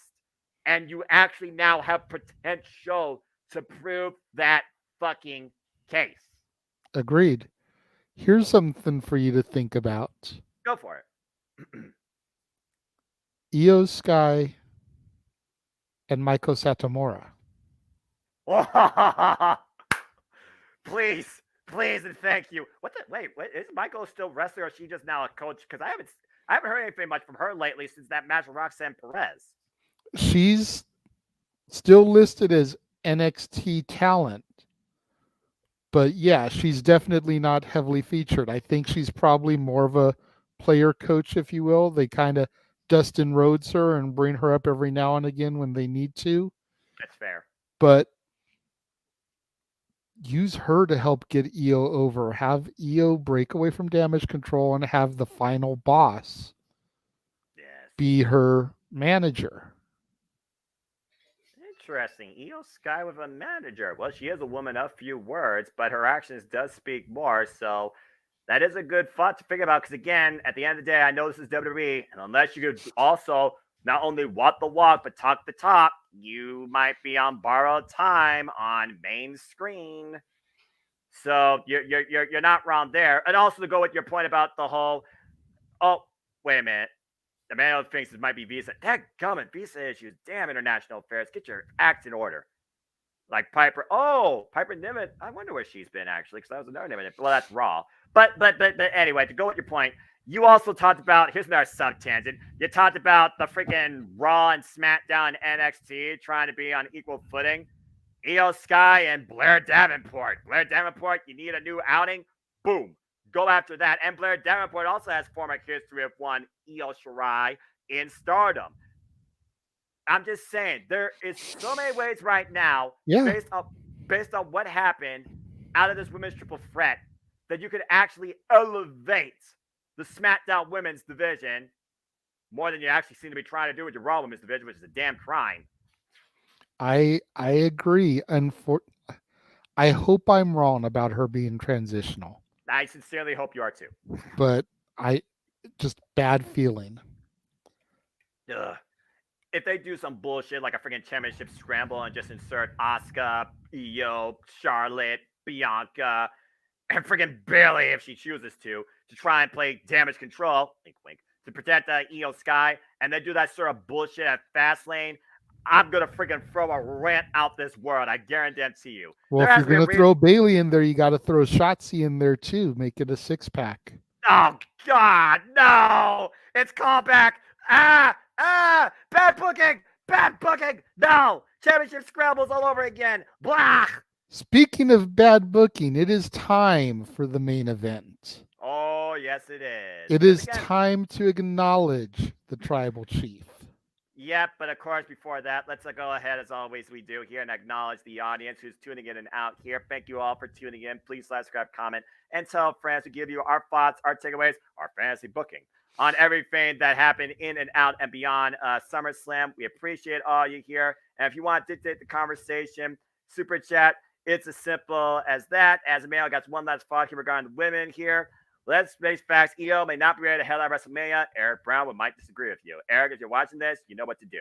But yes, JJ, I love how you transitioned because you know what it's time to do. It is time to acknowledge. It is time to discuss. It is time to break down. It is time to talk about the SummerSlam main event, as it was Jey Uso and the tribal chief Roman Reigns in tribal combat for the WWE Undisputed Universal Championship. And I'm just going to say one word and give it to the man that does the reviews on this stuff for a living. Cinema. JJ, the floor is yours. Your thoughts on this featured presentation. It too, Jimmy? Okay. So remember when we were talking about Ronda and Shayna and Yes. everything that I said that people needed to get over? Yes. This is where that needs to be spewed. This is where some of that venom needs to be put because they were never completely transparent about what this match entailed. Mm-hmm. One point, the website said no one could interfere. One point, they said there were no rules. Yep. We were teased in promos to believe that the tribal elders were going to be here. Yep. None of that. If nobody is allowed to interfere, match should have ended the minute Solo Sikoa got involved. Yep. In front of the ref. Yep. To save nothing of the Jimmy Uso run-in. Where were the tribal elders? They were able to gather them up to do that video package that Paul Heyman threw to on SmackDown. They talked to Afa, they talked to Sika, they talked to Rikishi. I saw the highlight. Where were they? I thought they were there because, again, I wasn't that close to the ring because Roman Reigns' entrance is the longest damn thing you could witness in WWE. My God, we were sitting there forever waiting for something to happen. Hold tight on that because I was gonna ask you about that, but I want to get through this part first. Go ahead. Whereas the fans worked themselves into one thing about Ronda Shayna that the WWE never said it was going to be. WWE literally said things regarding to this match that never came to fruition. Correct. Where's the same level of venom and hatred for the main event?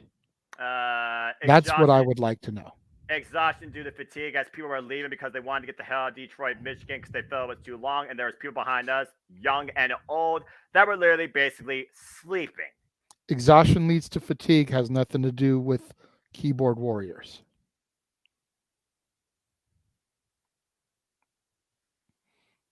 Fair enough. I did see a lot of people on their phone. Aaron was mostly working on his phone at the time. He wasn't on the X, but I do understand what you're implying. And I'm not even talking about in the moment. It's been damn near 72 hours removed. Yes. I can get not putting something up in the moment, but Sunday, Monday, this afternoon, I'm still not seeing the venom and the hatred for this match, the way I see it for Ronda Shayna. That's not this right. match literally was a case of false advertisement. Yep. The other one was not. No. It was misinterpreted by the fan base. Misinterpreted, not falsely advertised. Ding. I was excited for Tribal Combat. I was excited to see a match that Roman was going to have to win with no interference. Right. I was excited at the nature of the tribal elders being there. Right. This was a standard Roman Reigns match. Yes. And now, I know you started the comment, Roman is injured. Yes, Sean Garner mentioned that Reigns got injured at SummerSlam. What? He did. I forget what the actual injury was. Give me here a second. I'll try to look it up. All right. And as we continue to talk about it, Emmanuel here basically is saying, hear me out. I hear the finish of this match only because of the third time a hooded sweatshirt person interference. Control C, Control V. Aha. Yeah, again, everybody did the whole thing with Jey Uso when he was doing this. People were on their feet for probably all of Roman's entrance that took a damn near 10 or 12 minutes. And we were just wondering, he's still out of the ring. What is he doing? Who is out there? And again, we can't really see anything. We just see Jay just walking around. And then we just see Pyro blow off in the other ring. It was like, okay, so when is this thing actually going to start? I saw people literally leaving during this entrance and coming back, and the entrance was still going. Roman Reigns' entrance is longer than the damn Undertaker with way less theatrics. And Emmanuel is saying here, as you look at that injury, Clash of the Castle, WrestleMania, and SummerSlam all in 1 year. Damn, that's right. Clash of the Castle was in freaking August. And JJ, you and me called WrestleMania. You and me called Clash of the Castle. And at WrestleMania, me and James and Mikey, we all were like the same damn again to having that Clash of the Castle. Are you kidding me? And why this was false advertising, even false advertising, they could come up with something more original here. When I heard the tagline Tribal Combat going into the show, I thought of a different type of presentation. Like the ring had tiki torches or bamboo and like flowers. Something. Like and this was going to be something of a rite of passage. Where out of like Walter Cruz, go follow him, folks, even said, out of respect, the family truly doesn't get involved because this is a family matter that needs to be settled once and for all between these two, not brothers, but cousins, but still the same damn bloodline. What the fuck? Anyway, continue. I don't know. Like, much like we said when it came to Seth Balor, I really thought that Jay was going to end the story here. Same. You know, the first person to give Roman Reigns his first pinfall in WWE was Jey Uso. The first challenger to the Tribal Chief's head of the table's title reign was Jey Uso. The first person to fall in line was Jey Uso. Yep. It all should have ended with Jey Uso. Started with blood, end with blood. It writes itself. And it's not about me wanting to see Roman get rid of the title. But we've discussed this. He's running out of opponents. And they're talking about having him pass Hogan's run of 1,400 days. That's over another year. Oh, God. No. And how many times can we expect him to defend the title? Just saying. He supposedly got injured, but he's supposed to be on SmackDown Friday. Prior to hearing about the injury, he supposedly wasn't being factored into Payback, Fastlane, or Survivor Series plans. Oh, okay, so 90 more days, just cuz. So you've got a champion that's not even going to appear at a Big Four pay-per-view. Maybe excuse the B ones. Not going to appear at a Big Four pay-per-view. And now might be injured. But you're just going to let him hold the title for 90 days. That means the next time we actually get a defense out of him probably won't be until the Rumble. Yep. Unless the reports I'm hearing aren't accurate. Let's be transparent. Of course, as we always are. Yeah, I haven't talked to Joe Anoa'i, so I don't know. But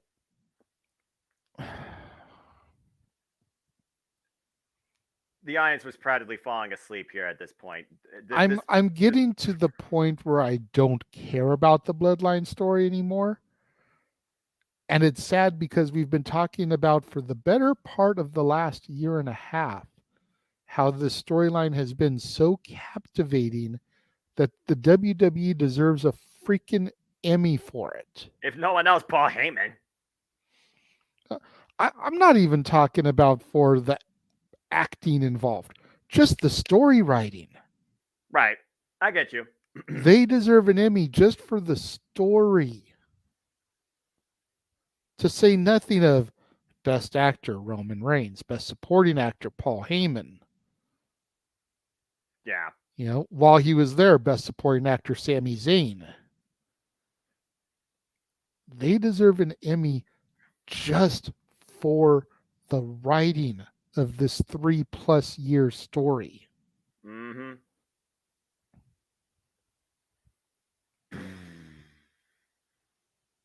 There are soap operas, like legitimate Days of Our Lives, that type of shit, I that remember would that. kill for this type of writing CBS. Yeah, I remember those. to last over 3 years and be a captivating story. They would kill for this shit. I think some animes, when some animes have been going on longer than that, people are like, is it ever going to freaking end? Hello, One Piece. You could have taken the belt off of him and the bloodline story still gone. The bloodline story wouldn't have had to end just because he lost the belt. No. Because then the Roman Empire crumbles. And then he becomes sympathetic after a while, and you want to see him rebuild his dynasty.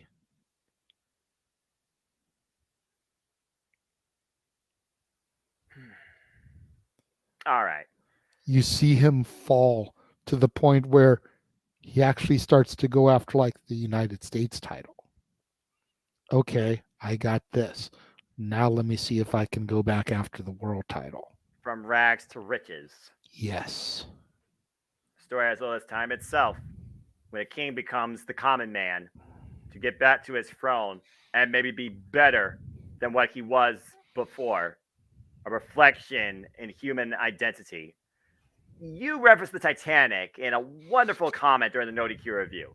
The Thank longest you. movie I've ever seen, I've never seen Titanic either, is Scarface. And it's still one of my favorite movies to this date. So now people know my movie legacy. So the reason I chose Titanic is because despite having never seen it, I always go back to this joke that Steve Harvey used on the original Kings of Comedy. He said, what are we sitting here for this long ass dry movie for? We already know what happens. Bring on the water. What do I care about this little punk ass kid for? He's not wrong. And for real, it's like we know the story. People are on a ship. The ship hits an iceberg. The ship sinks and people die. Why am I investing 3.5 hours in this bullshit? I don't care about the kid. Nah. See, people invest more in Scarface because they see the rise of an empire with its own dramatic turns, whether it's the affairs, whether it's the changes in friendships, whether it's the money rolling in that truly changes a man. This is what it's all about. Money, fame, women. You want to talk about long? Go back in the archives on Renegades Reviews. I freaking reviewed Roots. Oh, God. Okay. Yeah, what the hell are you thinking? I've sat through long stories before, comprehensive stories. Gangs in New York is like 3.5 hours. You literally have to flip the disc over on the DVD. Damn, I haven't done that since Red Dead Redemption 2. Avengers Endgame was 3 hours. Granted, it took 23 movies worth of story to build up for it. Yeah, you can't do that in 90 minutes. No. But still, Endgame is 3 hours. Like, I have sat through long movies before. That's not the point. No. The point of the joke was we know the story. We know what's going to happen. Let's get on with it. Right. Why am I sitting through this 30+ minute match when we know that Jay is more than likely going to lose? Aaron even said himself.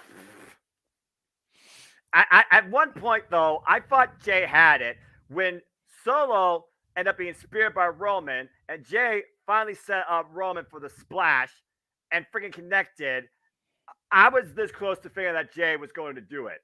All right, and he agrees. He doesn't give a damn anymore. Once it's done, I'll be freaking God. Let's freaking go. Let's move on. Again, started with blood. Why the fuck did it not end with blood? You can't do it with legacy. You can't do it with rivalry. You can't do it with family. What the hell ends it besides a fatality? And nobody should ever wish that on anybody. But I fear, JJ, when you talk about, toxicity, reaction, keyboard warriors, IWC, hello. They're probably reaching that point of absolute insanity. They've had enough. Yeah. Let's see. At this point, it's getting to be the same as the Punk Elite drama. Different spectrums here, but roll with me. I'm with you. People are waiting for the trigger to get pulled as far as Roman finally losing the belt. Who's he going to lose it to? Can we move on? Just like people are still waiting for the trigger to be pulled for Punk Omega. Yep. CMFTR versus the Elite. Yep. There's money to be made. The fact that Roman Reigns is not your top shirt seller right now should say a lot.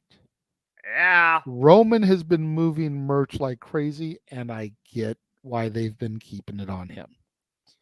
But your number 1, 3, 4, and 5 merch sellers all LA Knight.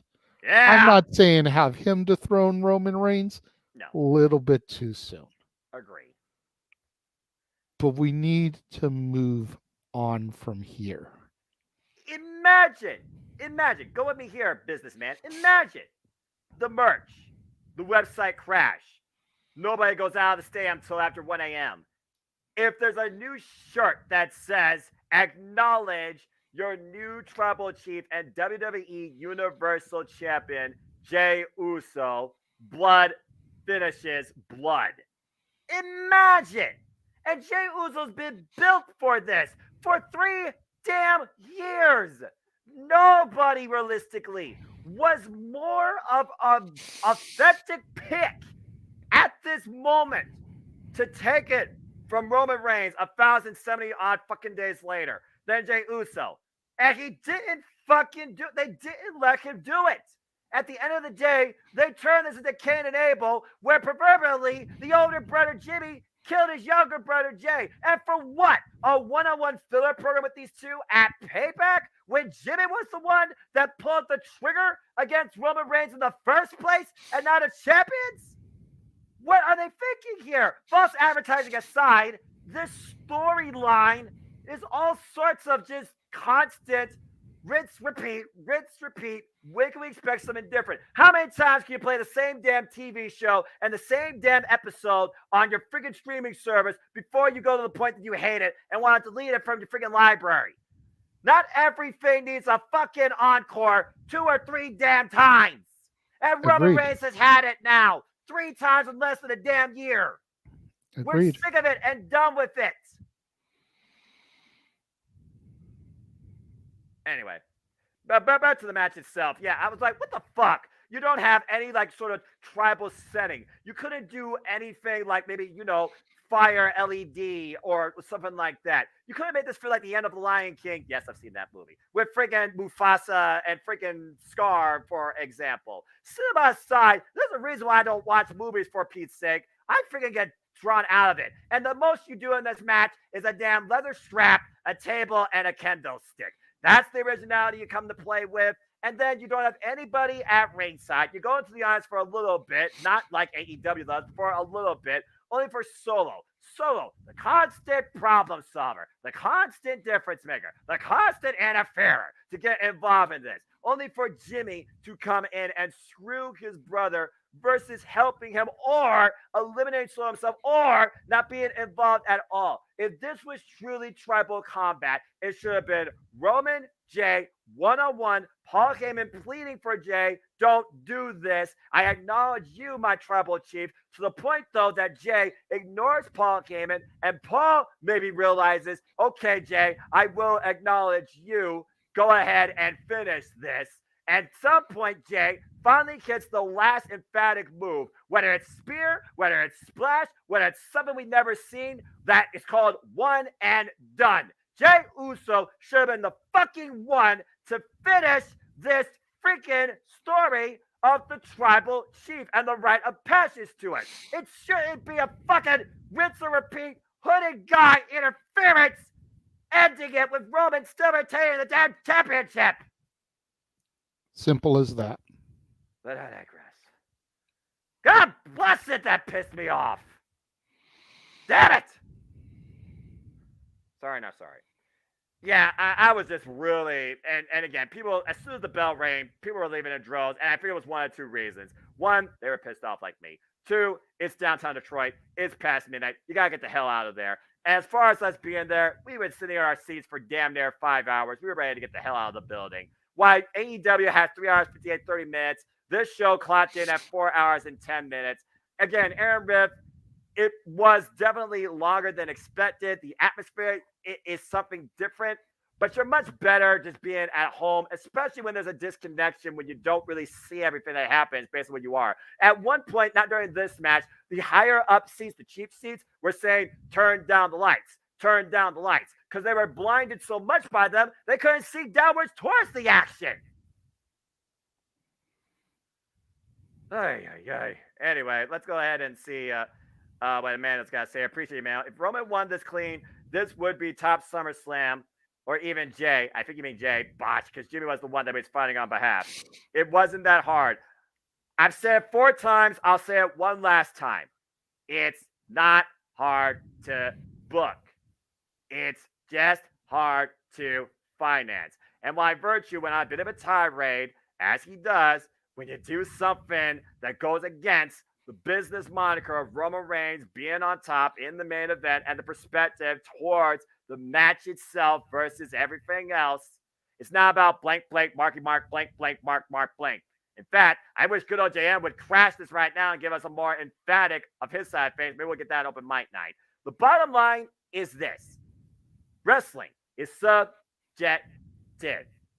But as fans, we crave for something once in a while that's different, especially when on paper it makes fucking sense to happen.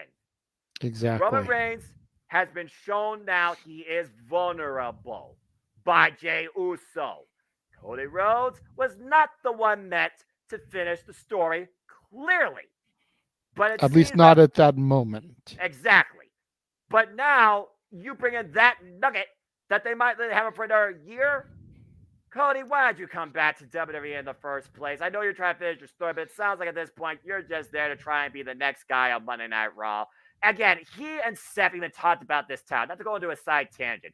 Cody has one thing on his mind at the end of the day. Why Roman Reigns, he's done everything possible with this spot, with this town, to build another star out of his own family, and yet they still didn't pull the fucking trigger. What the fuck? I don't know, sir. Well, you mentioned good old JM. He does have Talk Wrestling coming up in about a little bit less than 10 minutes. All right. Maybe you can ask him, submit a question in the chat room so that he can give his take on that during Talk Wrestling. I might do that, but then again, I think I've already freaking gone into the simple rants for the next week and a half.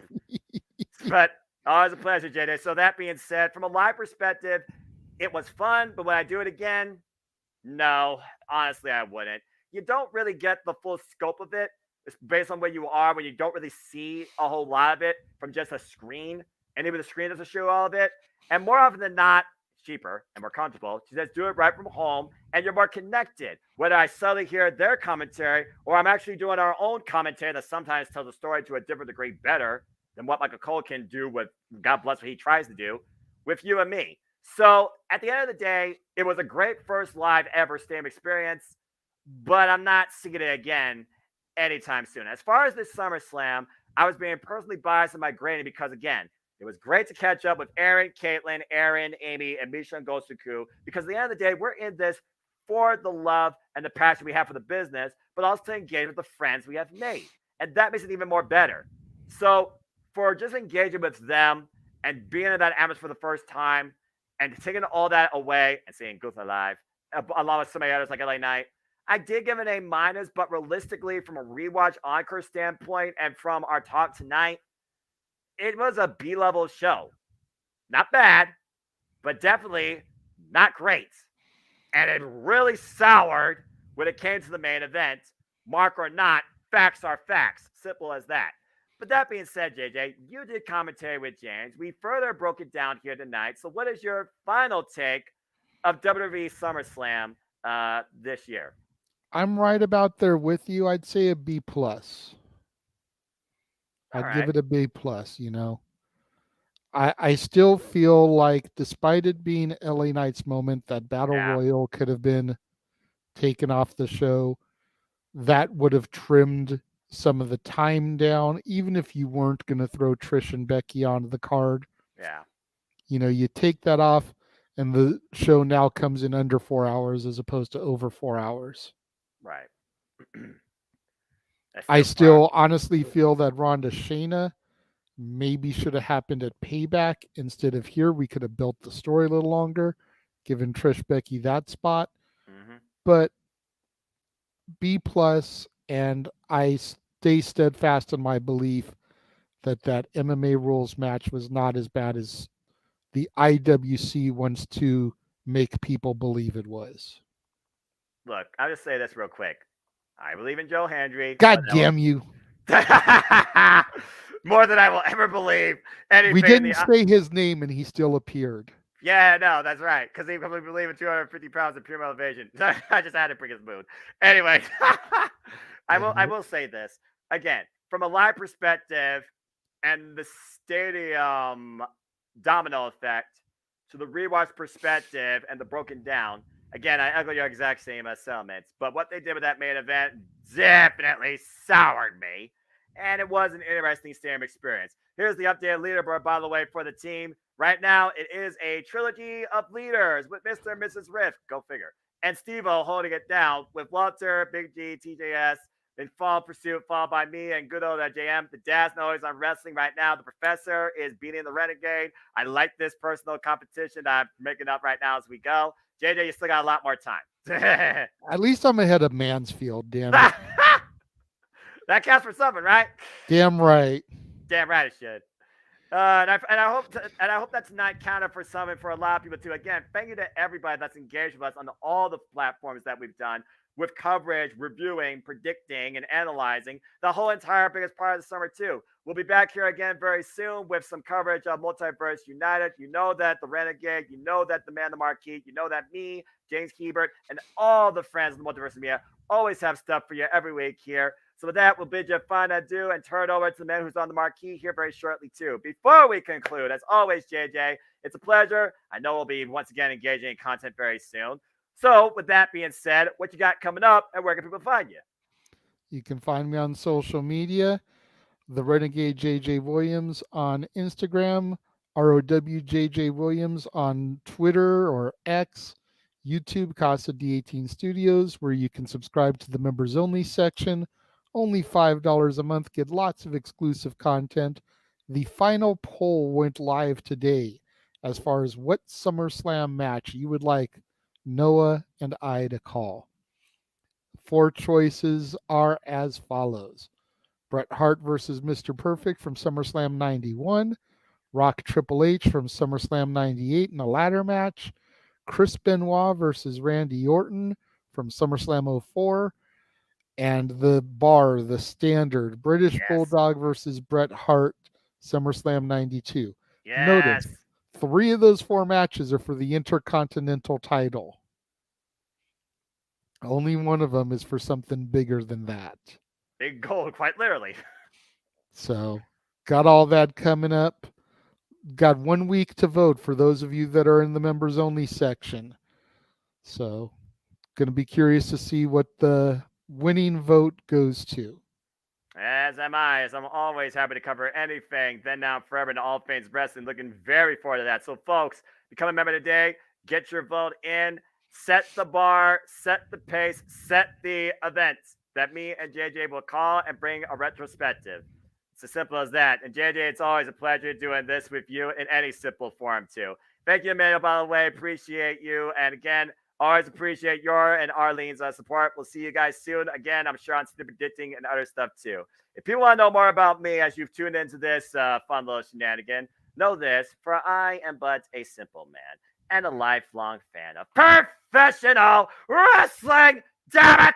But I digress. So if you want to follow me on the Twitter, as I will always call it then, now, and forever, or YouTube, and Foster1916. For all things wrestling, shout out, of course, the entire ATW family on the Twitter and our social media platforms too. We'll be back soon with ATW View, maybe two, because we're crazy. And we got 2 AEW events this month, so stay tuned for that. But go check out the entire playlist. Go check out those episodes that have been part of Throwback Thursdays at Cassidy 18 Studios and across the Jeff Network Multiverse of Media.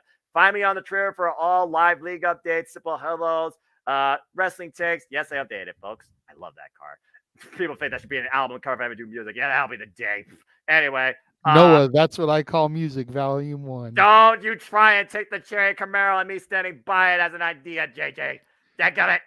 Friggin' hell. As we got friggin' shenanigans coming up regarding that. I'm sure we'll talk about more here soon, too. Maybe even this Saturday.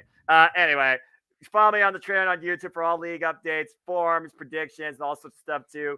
Again, I'm not letting up with my content anytime soon. The community tabs where you can give your simple assessments, and also you can stay tuned with other updates as well. Stay tuned for Owen, James, and the other members of TW, as I might be taking a step back from this because Jerry's right. I do need to take a step back from covering everything, every possible way, on every channel every week. I understand what he means, and I understand moderation. I'm trying, General, so give me some, slack. But check out AW Spark when you can, the weekly forum that covers all things All Elite Wrestling. And as I hosted this and hosted Simple Predicting, JJ hosts the weekly Saturday Night Shenanigans. Usually there are open mic night. Whether it's gaming, whether it's music, singing, whether it's fantasy booking, whether it's a state on women's professional wrestling, damn it, or anything else in between, you never know who will show up, what's going to be discussed about mic night, as this week is dedicated to celebrating the immortal one, brother, and whether Josh likes it or not. Stay tuned for more on that. I'm sure they'll be talked about on Talk Wrestling. Further Super Predictions coming up, including not limited to the following here. Here are the next 8. We got the Multiverse United for AEW All In, Emergence, Payback, and AEW All Out. And by the way, those 4 shows are going to span out 2 weeks. Lord help me. Victory Road, NXT No Mercy, and WWE Fastlane for some reason in the fall. And of course, you can judge with most of these Super Predictings. You'll find our Jeff United live watch along events with me, James, and JJ, and Jeff. We got the Multiverse and WA Night 1, headlined by Camille versus Natalia Markova. All in London, Emergence, Payback, All Out, Victory Road, and No Mercy. And as you tune into the Simple Take of SummerSlam, we still have more Simple Takes to come, whether it's me, JJ, James, maybe I'll even get the Thilla involved. We got AEW All in London, All Out, Payback, and Fastlane in that order too, and maybe we'll try and fit in something else regarding Impact or NXT. Stay tuned. As it is Power Rangers month, go follow the newest constituent, of course, the Multiverse Media, Thilla, as of course, it's wrestling time, but also she powers up and powers down. So follow her on the Rangers of Wrestling, her reviews, and her unboxings too, and all sorts of things, Power Rangers and wrestling content too. And that's just some of the stuff come up across the Jumping Up Multiverse Media, my Super YouTube channel, Casting Studios, and so much more too. But as always, I'd like to conclude, there are no winners, there are no losers, there are no betters, just fans with opinions for this passion we all share. At the end of the day, folks, support one another, respect each other, protect your mentality too, treasure your families, and just enjoy life and enjoy professional wrestling. It's as simple as that. Oh, and say yes to no DQ as they approach the 250th review. Congratulations, Aaron Red, Virtue, and company too. With that being said, thank you so much to everybody that tuned in. Please like, subscribe, comment, and tell a friend. Arlene's at Taylor Swift. Well, you do what you wish. Have fun with that. Again, hit the bell. Those videos live on demand on either of these channels. Hit the subscribe button. Help us keep growing our YouTube communities. Our content, our passions, not anytime soon. Again, give this man a super sticker, super chat this man. Keep monetized, if you will. Show him that love. And maybe you'll see what happens at the expense of my dignity or his. So again, be a part of the shenanigans. You never know what we might be up to. And we will see you next time, whatever we might do. So on behalf of the Renegade SummerSlam, JJ Williams, I'm the Simple Man of the Simple Brand and the voice of JMN. And my name is Noah Foster. As we turn it over to the man whose name's on the marquee, even though it's not here. Good old Jeff motherfucking Meacham. Enjoy Talk Wrestling. And as always, I'd like to leave you, make a positive impact in life, and have a good night as the biggest part of the summer has now concluded. And just because I didn't put it up, X going to give it to you. JJ, Jeff, I'll get you this graphic. Why do I have to work for Elon Musk? He's a scumbag. I don't know, X. I don't know. Life sucks. And then you are part of the end of a word. It's as simple as that. Thanks again, everybody, for tuning in to another Simple Take here at Cascading Studios and the Cement brand. We will see you next time for another Simple Take or another commentary call some point down the road that's already planned. Good night.